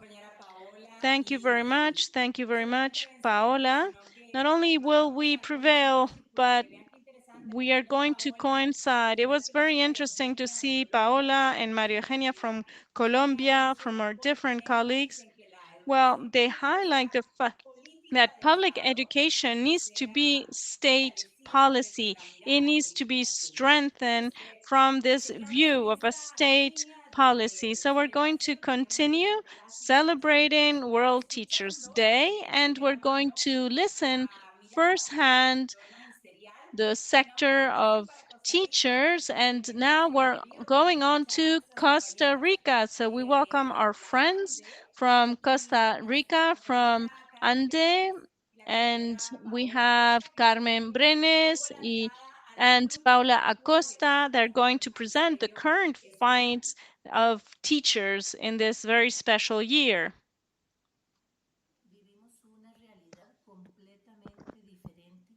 So the reality we have right now is completely different to what we're used to in Costa Rica. And I think that it is a world context, a world situation. In our country, educators and teachers had to implement the general directives of the ministry to be addressing the problem that we have due to lack of connectivity in many areas. And we see that children, youth, teenagers do not have adequate access to the internet. And we have been able to see this as educators. We have been coming closer to them and to the families. And at the same time, there's a reality that is not well known, which is the fact that teachers have had to take up and cover economic costs. And in our role, in our daily role, we had maybe our own computer and a smartphone, but this wasn't enough because the computers we were working with, well, needed to have a webcam and a microphone, good sound, and we've had to invest in this equipment and leave aside some other needs of our families. The ministry is imposing many of these responsibilities, and well, we need to continue this way, although it's extremely difficult. I can say that right now, World Teachers Day is critical. We see that we are all put under great pressure. It's beyond physical aspects. The work that is being carried out, it's done through the heart, but there's also this intellectual burden and tiredness due to the situation we have had to face. On World Teachers Day on October 5th, ANDE, together with the Costa Rican Trade Union Movement and Education International, we would like to send a huge hug to all teachers, to the sector, of all workers of the public sector, of the educational sector. So this is a call today more than ever to strengthen the public sector, specifically within the pandemic. Our sector has been greatly affected. There has been an important burden on our sector, and we have seen a new strike of neoliberal policies regarding salaries. And we have seen that the right wing parties and governments have used this situation to go against the workers, specifically of the educational sector. In Costa Rica, we have a 5-day march between the different borders, and we're together with our comrades from the south. And we want to show that teachers are taking out to the streets. We are there transmitting our values and specifically defending our country. So we will continue with our fight. Thank you very much, Carmen. And maybe you might not know that in Costa Rica, well, thanks to the trade union fight, well, there's a tax revenues are being collected, so income tax. So trade unions have been fighting for essential structural aspects for quite some time. Now we will continue with the participation of a colleague from Panama who is going to talk about the specific proposals of a bilingual, bicultural education. So from Panama, our colleague.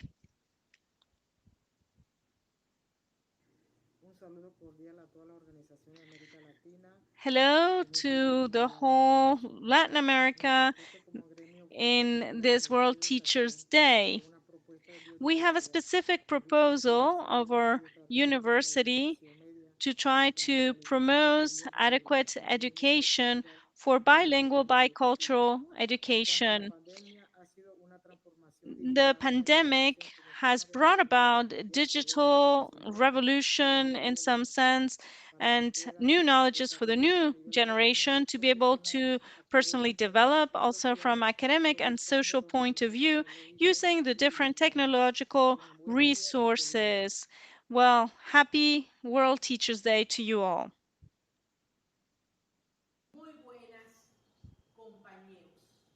Dear comrades, on October 5th, we are celebrating World Teachers Day. It has been a very difficult year, a year that has been marked by a pandemic, the COVID-19, that has had an impact all over the world. It has brought changes on the rhythm and that we had in our lives. So here in Panama City, which is the heart of the world, our association has said, we are here, we are present. We have organized meetings with the Ministry of Education since the first day. We had fought to preserve our public education sector. For example, through the establishment of measures to reduce the risk of infection in schools and also to guarantee the lives of our students, of our pupils. The inclusive character of the different educational programs, they provide access or trying to provide access to the internet as an alternative or the preventive uh, closure and lockdown of the different schools and educational institutions.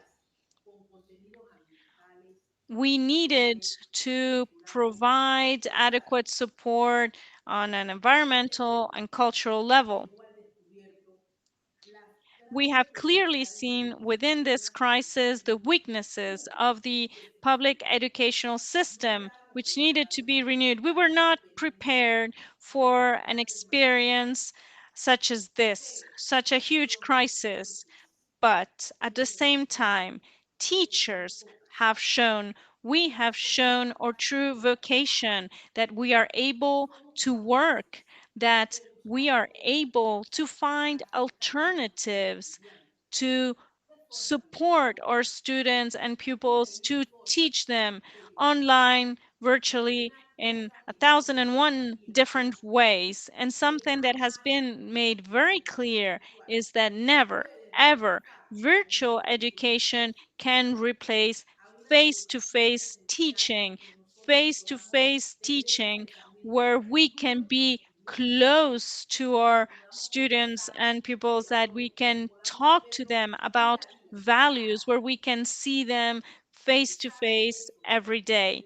In spite of this, we have asked the government, the national government, a series of things, in many things, which unfortunately we haven't received. For example, the bandwidth, to have more bandwidth, to provide adequate conditions for students and pupils to be able to have access to education and to have adequate access and connectivity in all regions. We were not able to achieve this. We will defend public education. We will resist. We will continue teaching, and we will tell our students that we need to dare and teach about the future for a better future. Happy World Teachers Day.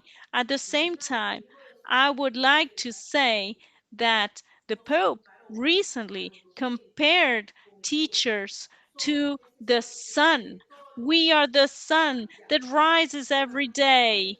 Let us stand and fight with our flag. This fight will continue. It is not over. We will defend public education at a world level. Thank you very much. Thank you. Thank you very much, our friends from Panama. A huge hug to you, yes, of course, we will continue. We will continue with the strength of all trade unions of Education International in Latin America. Please stay with us in this live transmission. We will have the opportunity still to listen to the Minister of Education of Argentina very soon. So don't leave us, stay with us. And now we are going to give the floor to a trade union in Peru. We have Silvia Valderrama and Jamer Villena are going to talk about the situation in the educational sector in Peru. I am Silvia Valderrama and I work in Setup, Peru. We are doing great efforts to carry out our work. Our children do not have adequate connectivity. They come from vulnerable families. And we see that children with disabilities have been left behind. Most students and pupils are in rural areas and indigenous communities. And for them, they do not have right to connectivity. We hired a company in order to help us, but a couple of weeks afterwards, they told us they had no means to do their job. Since the beginning of the pandemic, all the teachers have paid for and covered for all access to internet, and we have even signed a contract with a phone company. The pandemic has resulted in many people dying, both teachers but also our families, and that's been terrible. Our trade union distributed different health kits to all people around in order to make sure they could actually combat the pandemic. I myself have overcome the COVID-19, even though I'm a person in high risk. To all my colleagues and teachers throughout the world, happy World Teachers Day, and let's continue fighting for public education for all. Thank you. Good morning, everyone. My name is Jamer Villena, and I'm here on behalf of SUTEP, Peru. And I'm also part of Education International in Latin America.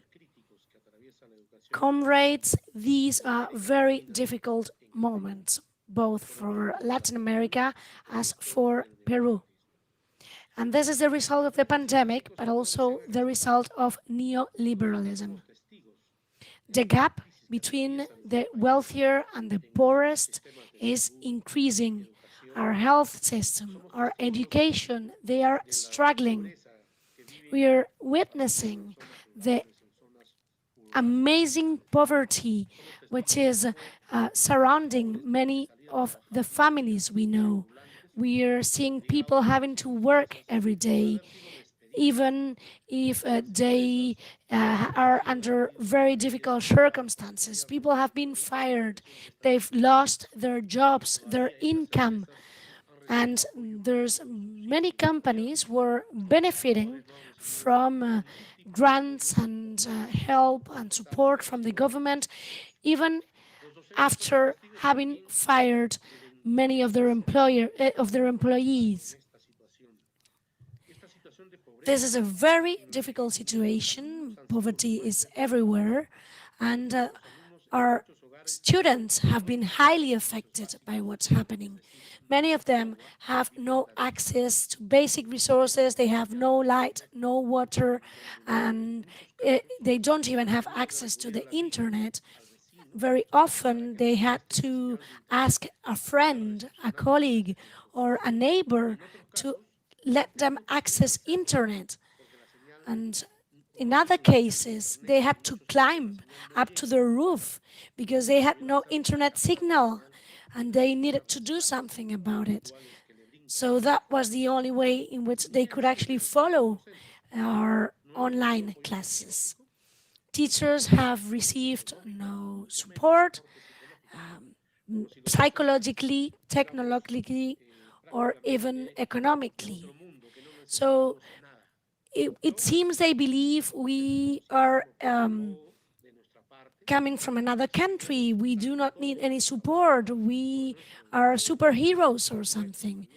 And that's why we have never been supported.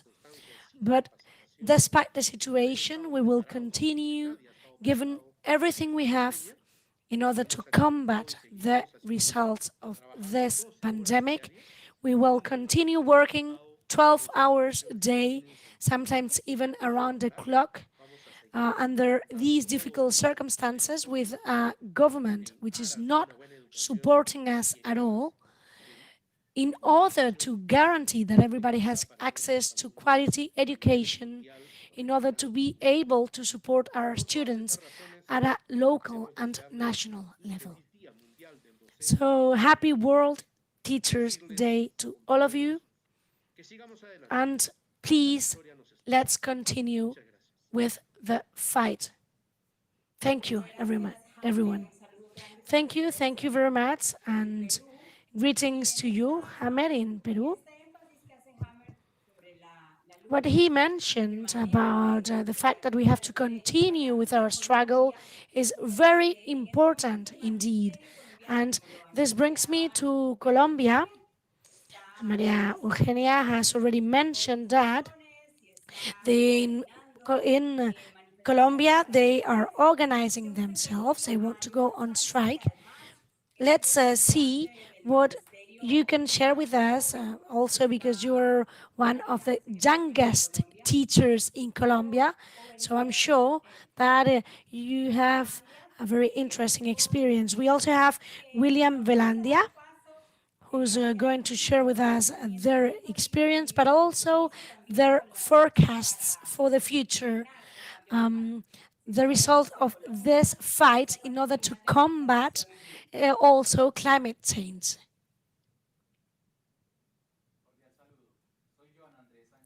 So good morning or hello to everyone. My name is Johan Sanchez and I'm a teacher, and I'm talking to you on behalf of FECODE. I would like to greet all teachers in Latin America on this World Teachers Day. And I would like to insist in the fact that teachers are very important because they are the way in which we can teach about values and about dignity to all students we have.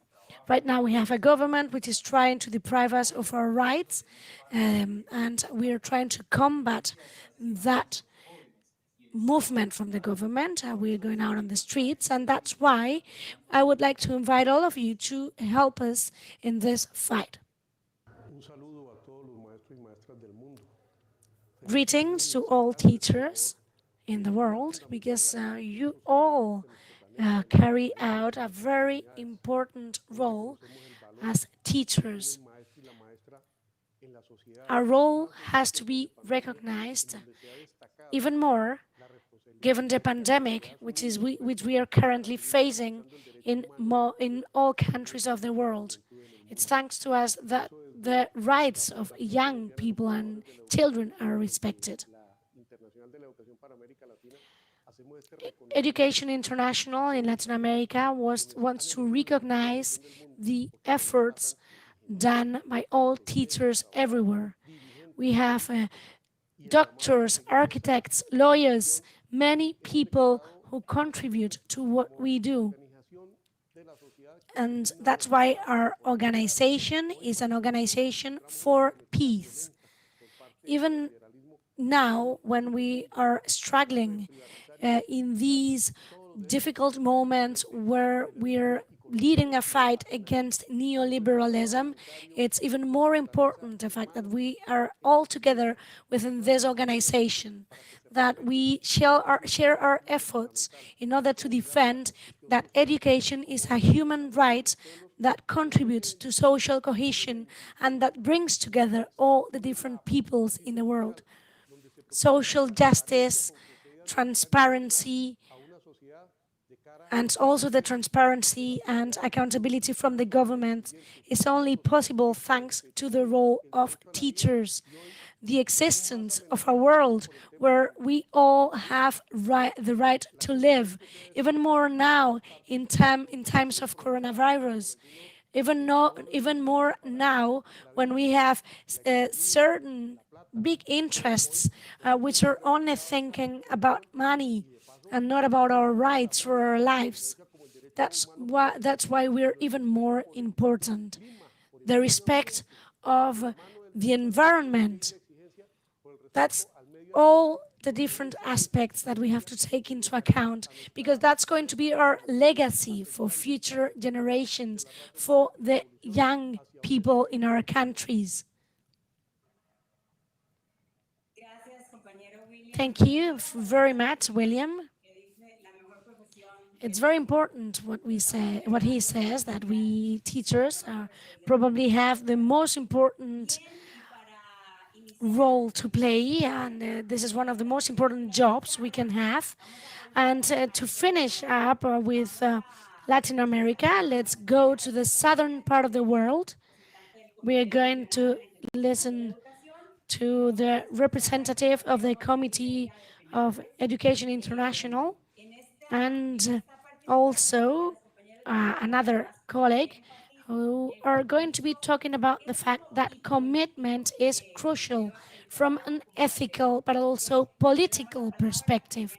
So I'm going to give you the floor, dear colleagues from Uruguay. At the beginning of 2020, we said this is going to be a very difficult year, it's going to be tough, we have many challenges ahead of us. It was a difficult year when it comes to Uruguay because of the new government, which was a coalition, because of the budget allocated to education, but also because of the national budget, which had to be decided upon, as a result of which we already thought that we would have a very long struggle. We wanted to achieve a balanced budget which took into account all the needs of our population. But what happened in March? All of a sudden, the pandemic arrives, we have to leave our schools, we all have to lock down, and as a result of that, our commitment and all our efforts are even more important. We decided to reach out to every single student we had, boys and girls everywhere in the country, in order to guarantee they continued receiving education.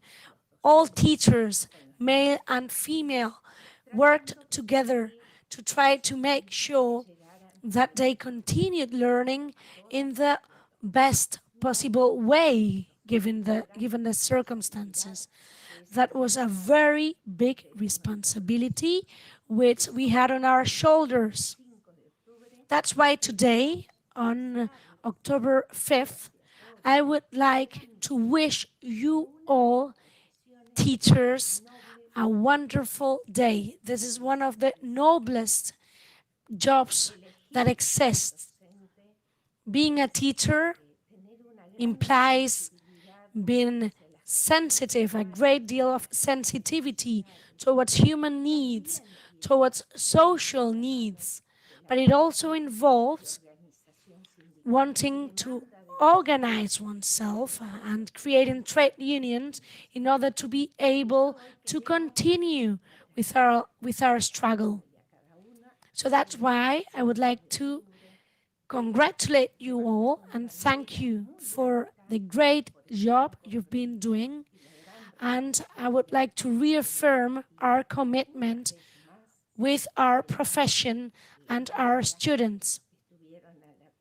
The teachers have been able to be up to everybody's expectations.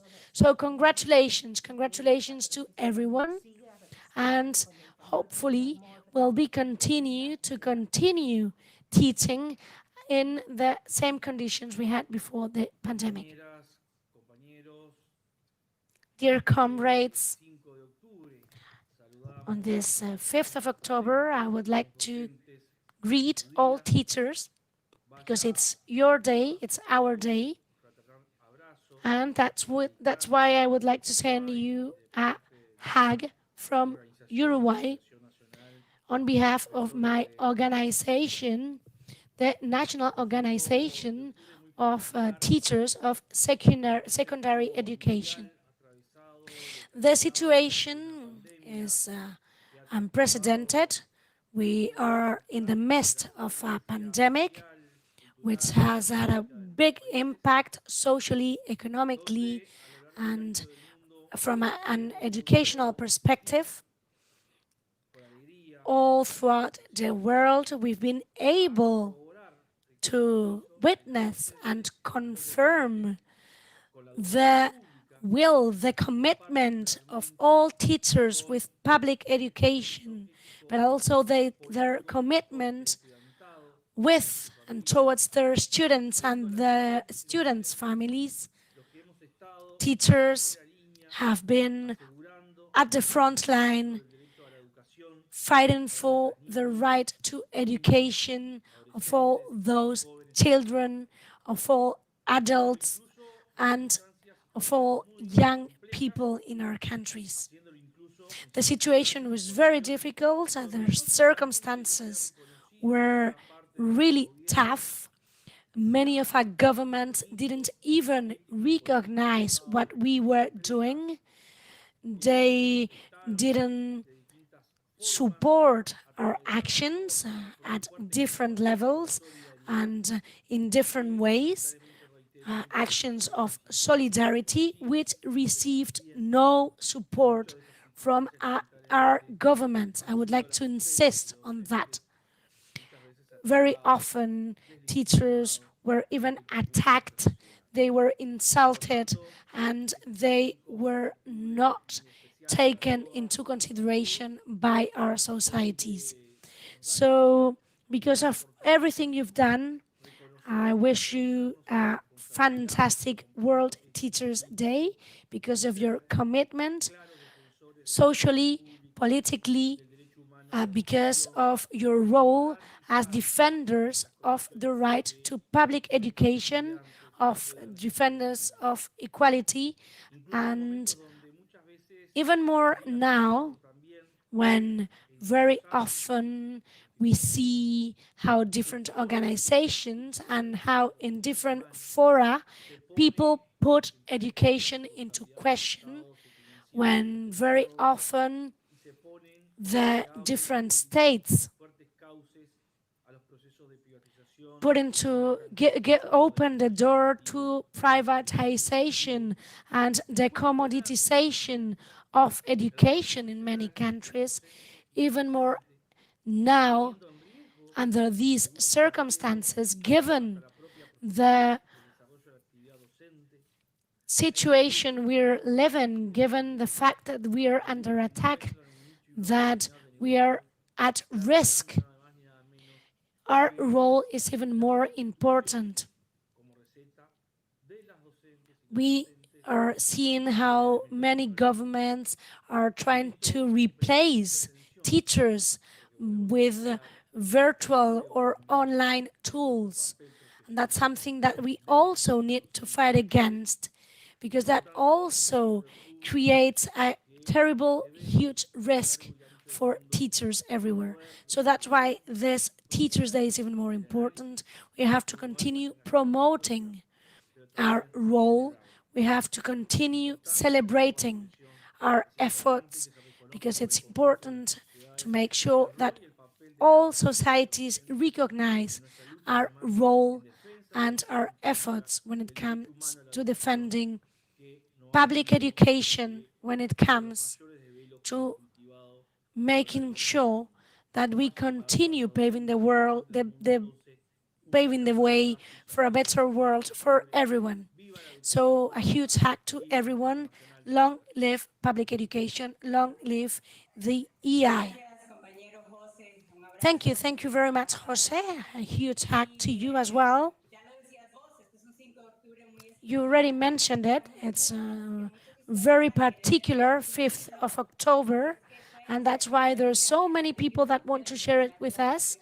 If you're one of them, do not hesitate to join us in our YouTube channel, where you can listen to all the different participants which have contributed to this event. That's something which we will be living in YouTube, so you can go back to it. And we have the Minister of Education from Argentina who wanted to say hi to all of you today. So I'm going to give him the floor to Nicolas Trota.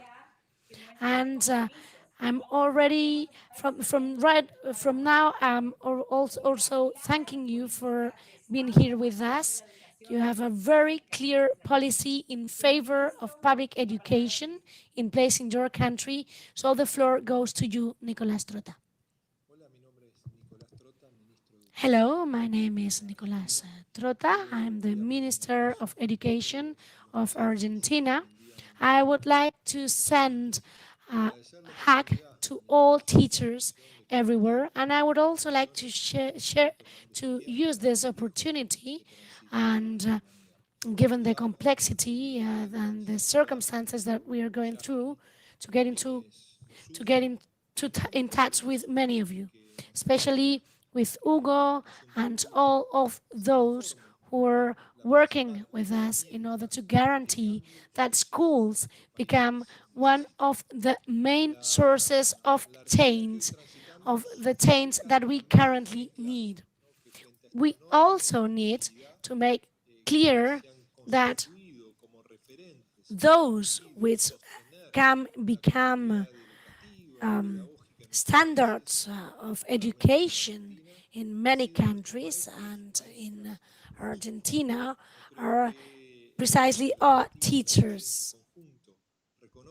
Society as a whole acknowledges the great efforts carried out right now in these various difficult times in our country and in the world. Argentina took up a new government after 4 very negative years, going back in the social sphere, in the economy, and education also went back. And we see that it was thanks to the commitment of teachers that things were changing or are changing now. So it was before a country where we see that the objectives to bring about more rights had completely been stopped. And well, very soon after coming into power, we've had to address the pandemic in Argentina with an economic recession for more than 2 years, with clear inadequate situation regarding employment and the social conditions. When we see within the context in Latin American context with inadequate governments or true lack of progressive government. So the state decided to address the inequality created by the pandemic, enhanced by the pandemic, specifically in the educational system. So very often we have deployed initiatives, we've tried to reach consensus also with the job market, and we've tried to provide support to the schools, going back to schools in consultation with the different parties, in a dialogue in the different provinces, and in the perspective that we have in this cooperation with the educational sector. So we try to address our challenges, try to establish priorities in the agenda, the priority of education, and to guarantee the right to education, which is able to transform societies always together with the cooperation of teachers and the educational system as a whole. to choose together the path we need to follow. So we want to thank our teachers in Argentina, in Latin America, and the world. Thank you for your great commitment in such difficult times. Thank you. Thank you very much, Nicolás Troca, Minister of Education of Argentina. And when we were listening to Nicolás, I was remembering what Estela Machado said. And it's important to remember her. At the beginning of this transmission, we started talking about the importance of Paulo Freire.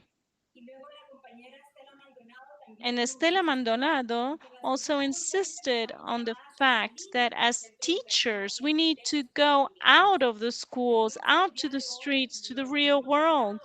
And this is what we have done today, what we have debated. And it's a clear sign of the commitment of trade unions, of Education International, of that call of Paulo Freire that we have answered. So we need to continue fighting and together build with our respective communities. So we're reaching the end of our live transmission, and we have Roberto Trochet from Honduras, who is part of the executive of Education International. So we'll give you the floor, and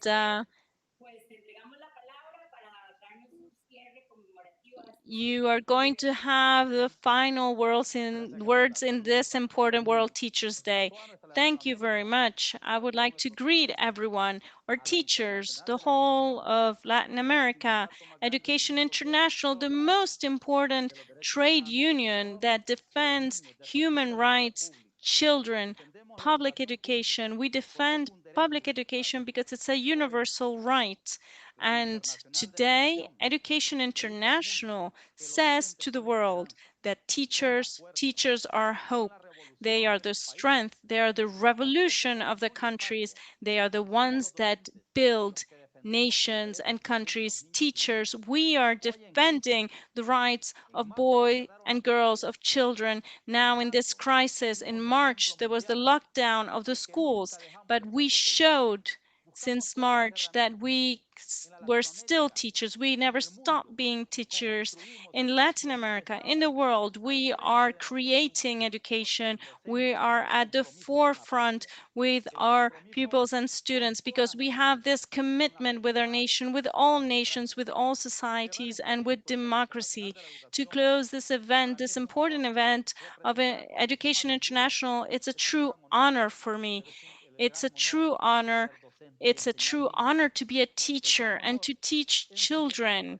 The true honor is to teach in our Latin American countries, teach children that are vulnerable, that are poor, that are hungry. We are the hope of the world as teachers. We are the hope because we're building democracy, because we're strengthening democracy, because we are strengthening the different scenario that we have, the different areas that we have, and for to defend public education. Today, we say to the world, here, we are building countries, we are defending public education, we are building knowledge, and we are building knowledge everywhere. We are conforming the capacity that all children have to reach critical thinking and to exercise critical thinking. Education International is supporting all our countries, and we have carried out important projects for public policies that we present to the different governments and the Latin American governments, the governments of the world, our governments. They need to understand that where there's a trade unionist, there is hope for people. When there's a trade unionist in education, we see revolution. We are able to convey knowledge. We see defense of rights.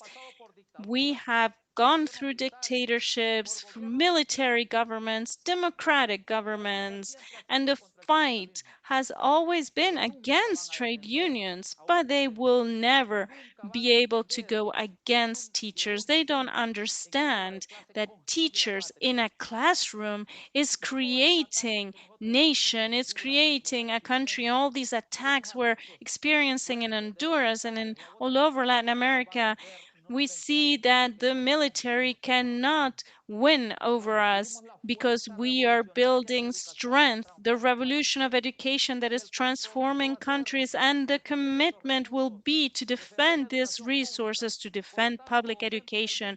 Therefore, teachers of the world, on October 5th, we are now the hope of the people. We are the nations, and we are the ones that are creating nations, countries, the revolutionary force that the people require and they will continue having. The resistance to be able to defend public education. They cannot stop us from defending our own states. Greetings to you all. Thank you. Thank you to the whole team of Education International, of people in Europe, in the Americas, in Costa Rica, everyone, the whole team that had made possible for us to defend public education. Thank you for international leaders that are with us, and we will be together defending public education. Thank you, David Edwards. And we need to unite and fight together up to victory. Thank you. Thank you very much, dear Roberto. I think that these words represent all of us here present. And we have David Edwards with us. And I think that this message has been loud and clear, and we will continue supporting together with Education International. David, well, this is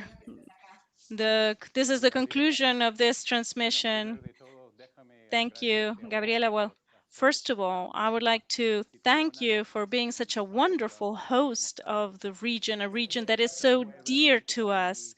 It has been truly for me an honor. I feel very proud, an honor to listen to the different voices and the defense of the public education, of our right to build better countries for our students, for our pupils. Like Roberto said, it's an honor to be a teacher, and today it is the World Teachers' Day. It is an honor. What I have learned in this part of the transmission devoted to Latin America is that we have been fighting. We have been always fighting against important challenges, against poverty, against racism, fascism, privatization, many different things. And now there's a pandemic, a virus that is also isolating people. It's affecting the most vulnerable and the poorest more than the rest. But we have something that others don't have. We have an organization, we have a democratic structure, we have values, we have trade union practices, and we have all of you. And together we are stronger. We are not alone. We are not isolated.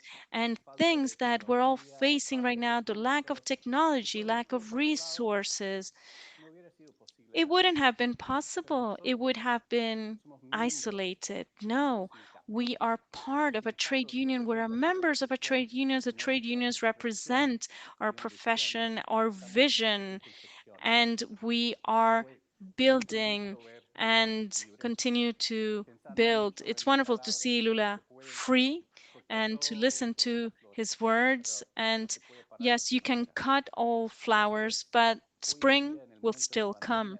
So right now that we are facing a pandemic, it's something we need to acknowledge. No, they will not be able to stop us. Together, we are strong, and together we are going to win. We take up this leadership, as it was said, and take the lead. So thank you, everyone. Thank you, all of you. Uh, Also, the regional office, Gabriel, Gabriela, all of you. Thank you. Thank you very much. And now, before we go on to North America with Mexico, the Caribbean, the United States, and Canada, we have a series of videos of other countries that we also wanted to show to you, some comrades that have some messages. We're going to listen to their messages. We are also going to listen to an important message from the United Nations, and then we will come back and go to another continent. So from Brussels to all of you that are watching from all over the world, especially our dear friends from Latin America, a huge hug, and thank you very much for giving us the opportunity of sharing with you, of building with you. Hope to see you very soon in person. Big hug.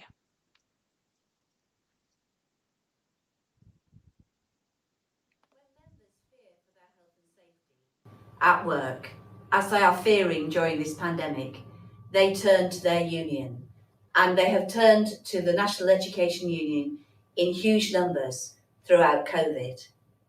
We ran Only When It's Safe campaign to campaign for safe school and college opening, and the petition we set up to support this campaign was signed by over 500,000 people, including our members and parents and members of the public. National Education Union members wrote 70,000 letters to their MPs, insisting that they wanted to return to school and college, but only when it was safe. We devised a checklist to be used for safe school and college opening, and we devised an app so that our school reps and college reps could fill in the checklist electronically and send it to us, so that we got real-time information about the current state of readiness of schools and colleges, and reps could update the app when new situations occurred in school. And that meant that when we negotiated with government, we had real-time information about the state of cleaning in the school, about the state of social distancing in the school, about the readiness if there was a COVID infection in the school, and that has been immensely helpful. We did not let COVID-19 stop our communication with our members. We held Zoom calls, and we contacted over 100,000 members who watched Kevin, my Joint General Secretary, and myself on Zoom. One Zoom call that we held on the 18th of May had 20,000 members calling in, and that's the biggest Zoom call on record. So we know that members wanted to hear from us and wanted to be active, getting education going, keeping our children and young people safe, and keeping their workplaces safe.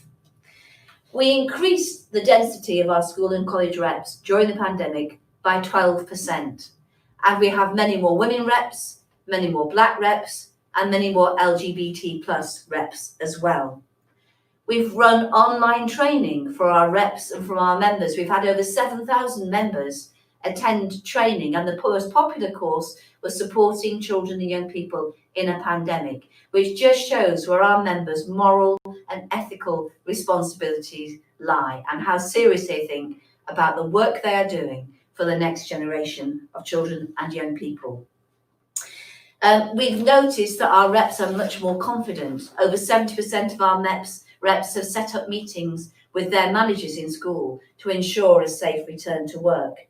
And during this pandemic, the National Education Union has recruited over 50,000 new members, which is one of the fastest rates of union growth that we have ever seen in the UK, and I would suggest wider than that. Hi, my name's Kevin Courtney, and I'm the Joint General Secretary of the National Education Union in the United Kingdom. And I'm so proud of what our members, teachers and support staff and school leaders have done together to help our society get through this COVID pandemic crisis. In the early stages, when schools were largely closed and our society was in a lockdown, our members kept the schools open for the children of key workers, for health workers, for others that are so essential in our society, and for vulnerable children. They worked hard to reimagine the curriculum and try and teach it online. Now at this stage, schools are open to most children and our members are there supporting them, but we are doing everything we can to try and keep our schools safe and our societies safe. In our country, we feel let down by our government, and we think that they haven't done enough to support us. We need smaller class sizes. We need testing for education staff. We need support for children who don't have broadband and tablets at home. But we're standing together, teachers and support staff and their unions, and we're standing together internationally. We want a better education system for all of our young people coming out of this COVID crisis.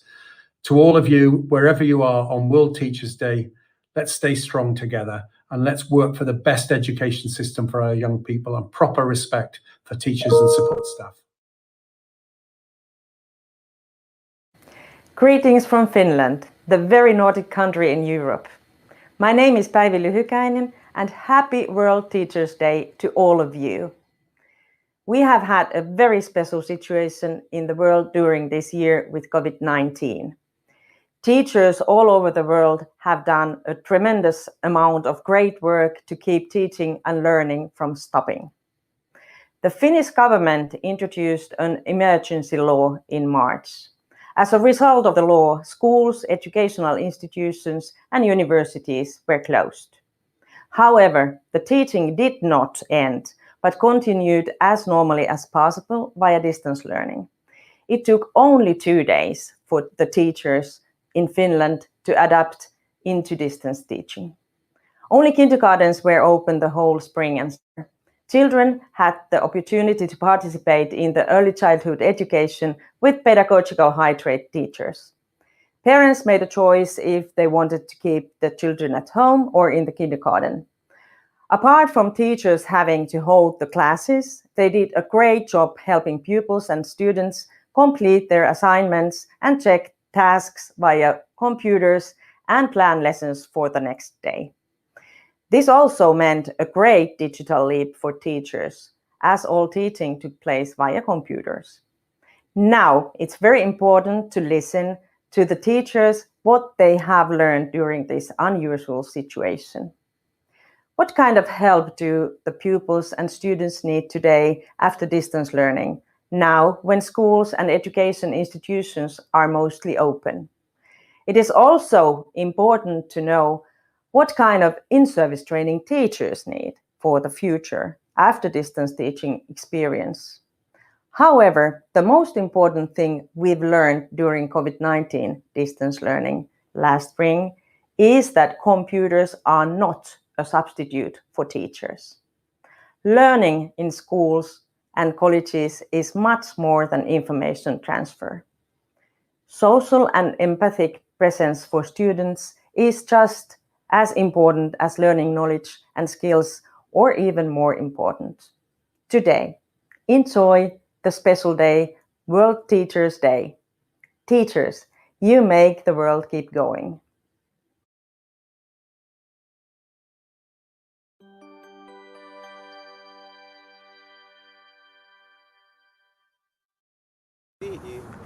Dear colleagues and friends, hello from Ukraine. Today, in time of the COVID-19 pandemic, the higher education is as important as never.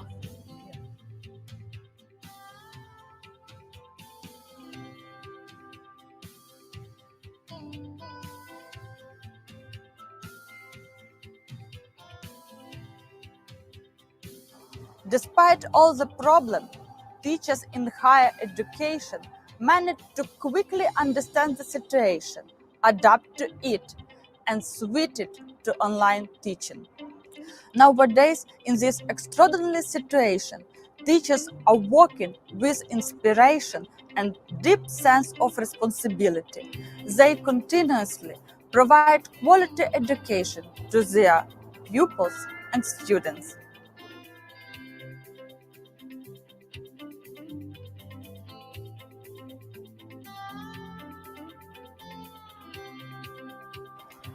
I hope that leaders of all countries of the world understand the importance of quality education during the corona crisis and of its proper underfunding, because only through the education and science it's possible to invent drugs and vaccines that will help humanity to live in good health.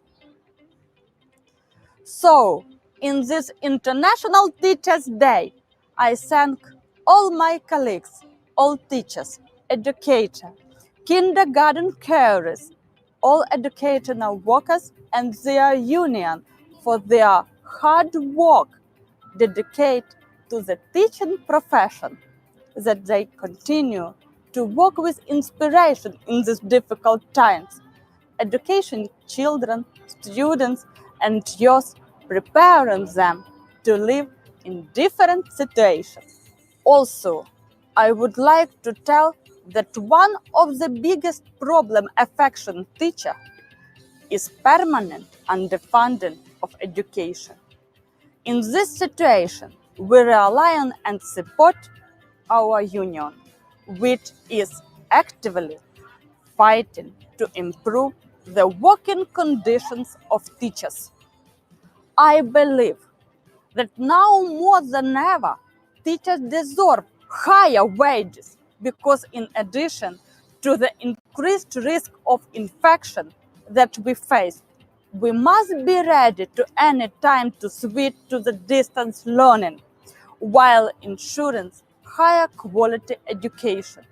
And for this, we have to master new technologies, new teaching methods.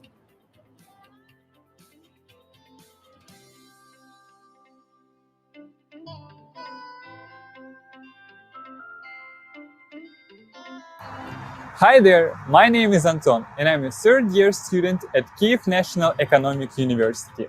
I would like to join the celebration of International Teachers' Day. On this day, I want to express my gratitude to all of my professors and faculty members. I'm proud to be a part of Ukrainian education system, moving towards high European standards and changing nowadays.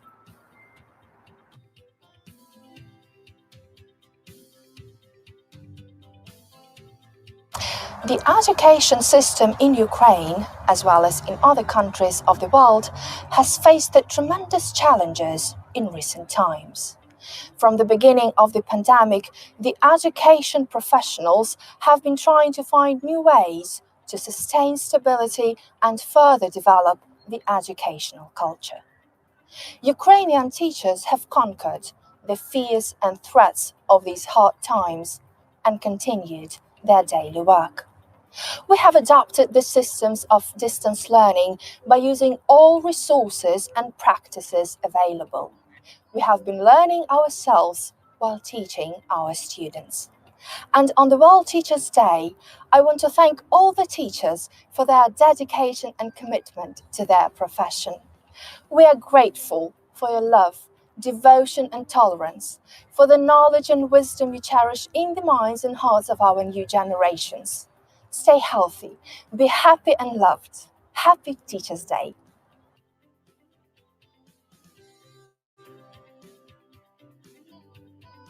Hello everybody! Best wishes from Ukraine, from Kyiv. My name is Eva. I am in 5th grade. I love my school and my teachers very much. I want to go to school, meet my friends. I want to learn something new and interesting. I thank teachers for their work, for being with us every day, for teaching and loving us. I want them to have a good mood and a good salary.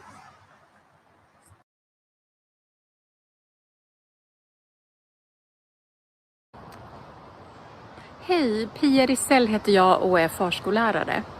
Jag tänker berätta för er om hur vi har haft det under pandemin i svensk förskola. Det har varit en stark oro att själv bli smittad och en stark oro att dra hem smitta till sina nära anhöriga. Och den oron var från början och den oron har fortsatt. Den sociala distanseringen som vi ska göra för att hindra smittspridning, den är ju helt omöjlig i förskolan. Dels bygger ju förskolans verksamhet på att vi är nära varandra, skapar trygghet och relationer. Men sen är våra förskolelokaler inomhus, de är inte anpassade för att hålla ett avstånd mellan varandra. Så en stor del av den undervisning som vi normalt gör inomhus, den har vi valt att göra utomhus istället. Och där ser jag att vi har verkligen utmanat och utvecklat varandra, tänkt nytt, tänkt stort, tänkt annorlunda och verkligen utvecklat utomhuspedagogiken och fått ett härligt samband mellan inomhus och utomhus. Men såklart, en förskola som då har en gård i nära anslutning, då gör man det ju här väldigt, väldigt enkelt. Men vi har förskolor som inte har en förskolegård så där nära och enkelt. Och det är ju såklart ett jättebekymmer. Folkhälsomyndigheten gick tidigt ut med rekommendationer om att ingen fick vistas i förskolan som hade minsta symptom. Det här gör ju att vi som har varit i förskolan, vi har också varit extremt friska. Ingen, varken barn eller personal, har haft symptom överhuvudtaget. Men det har också gett stora konsekvenser. På vissa förskolor är det många barn som har varit hemma. På andra förskolor så är det mycket personal som har varit hemma. Och det har ju såklart gett en hög arbetsbelastning och en stora brister i arbetsmiljön för de som har varit på plats. Men jag ser ändå svensk förskola. Vi har kunnat hålla öppet hela tiden. Vårdnadshavare har kunnat gå till jobbet. Barnen har kunnat haft en vanlig vardag med lekrelationer med sina kompisar. Jag är otroligt stolt över att vi har kunnat åstadkomma detta. I miss being 4. I was always encouraged to explore. From 6 in the morning until 7 at night, life was full of adventure. No rules or restrictions to hold me and tell me I wasn't doing life right. I miss being 3. I was so cute. I would shake my hips, dance in the aisles. We never queued. My I don't want to squeal could be measured on the Richter scale of toddler attitude. So funny, so rude. I miss being 2. I found my height. My feet would do the stupidest things, giving my parents a renewed connection to worry and fright. My knees would buckle beneath me.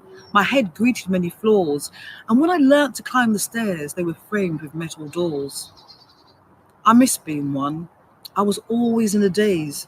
I'm sure all the things called naughty now were greeted with an applauded roar. Sprinkled with an authoritative gaze, cuddles were constant, cries the best. Everyone came to my rescue with a vested interest. I'm 5 now. I'm sure I'll miss this age too. And as I sit rigid behind this desk at my first day at school, with a need to gain a permission to go to little people's room, take a sip of water, scratch my itchy feet entombed in these new shoes, I reminisce about the things I used to do. Olivia, pay attention, or it's the back of the classroom for you.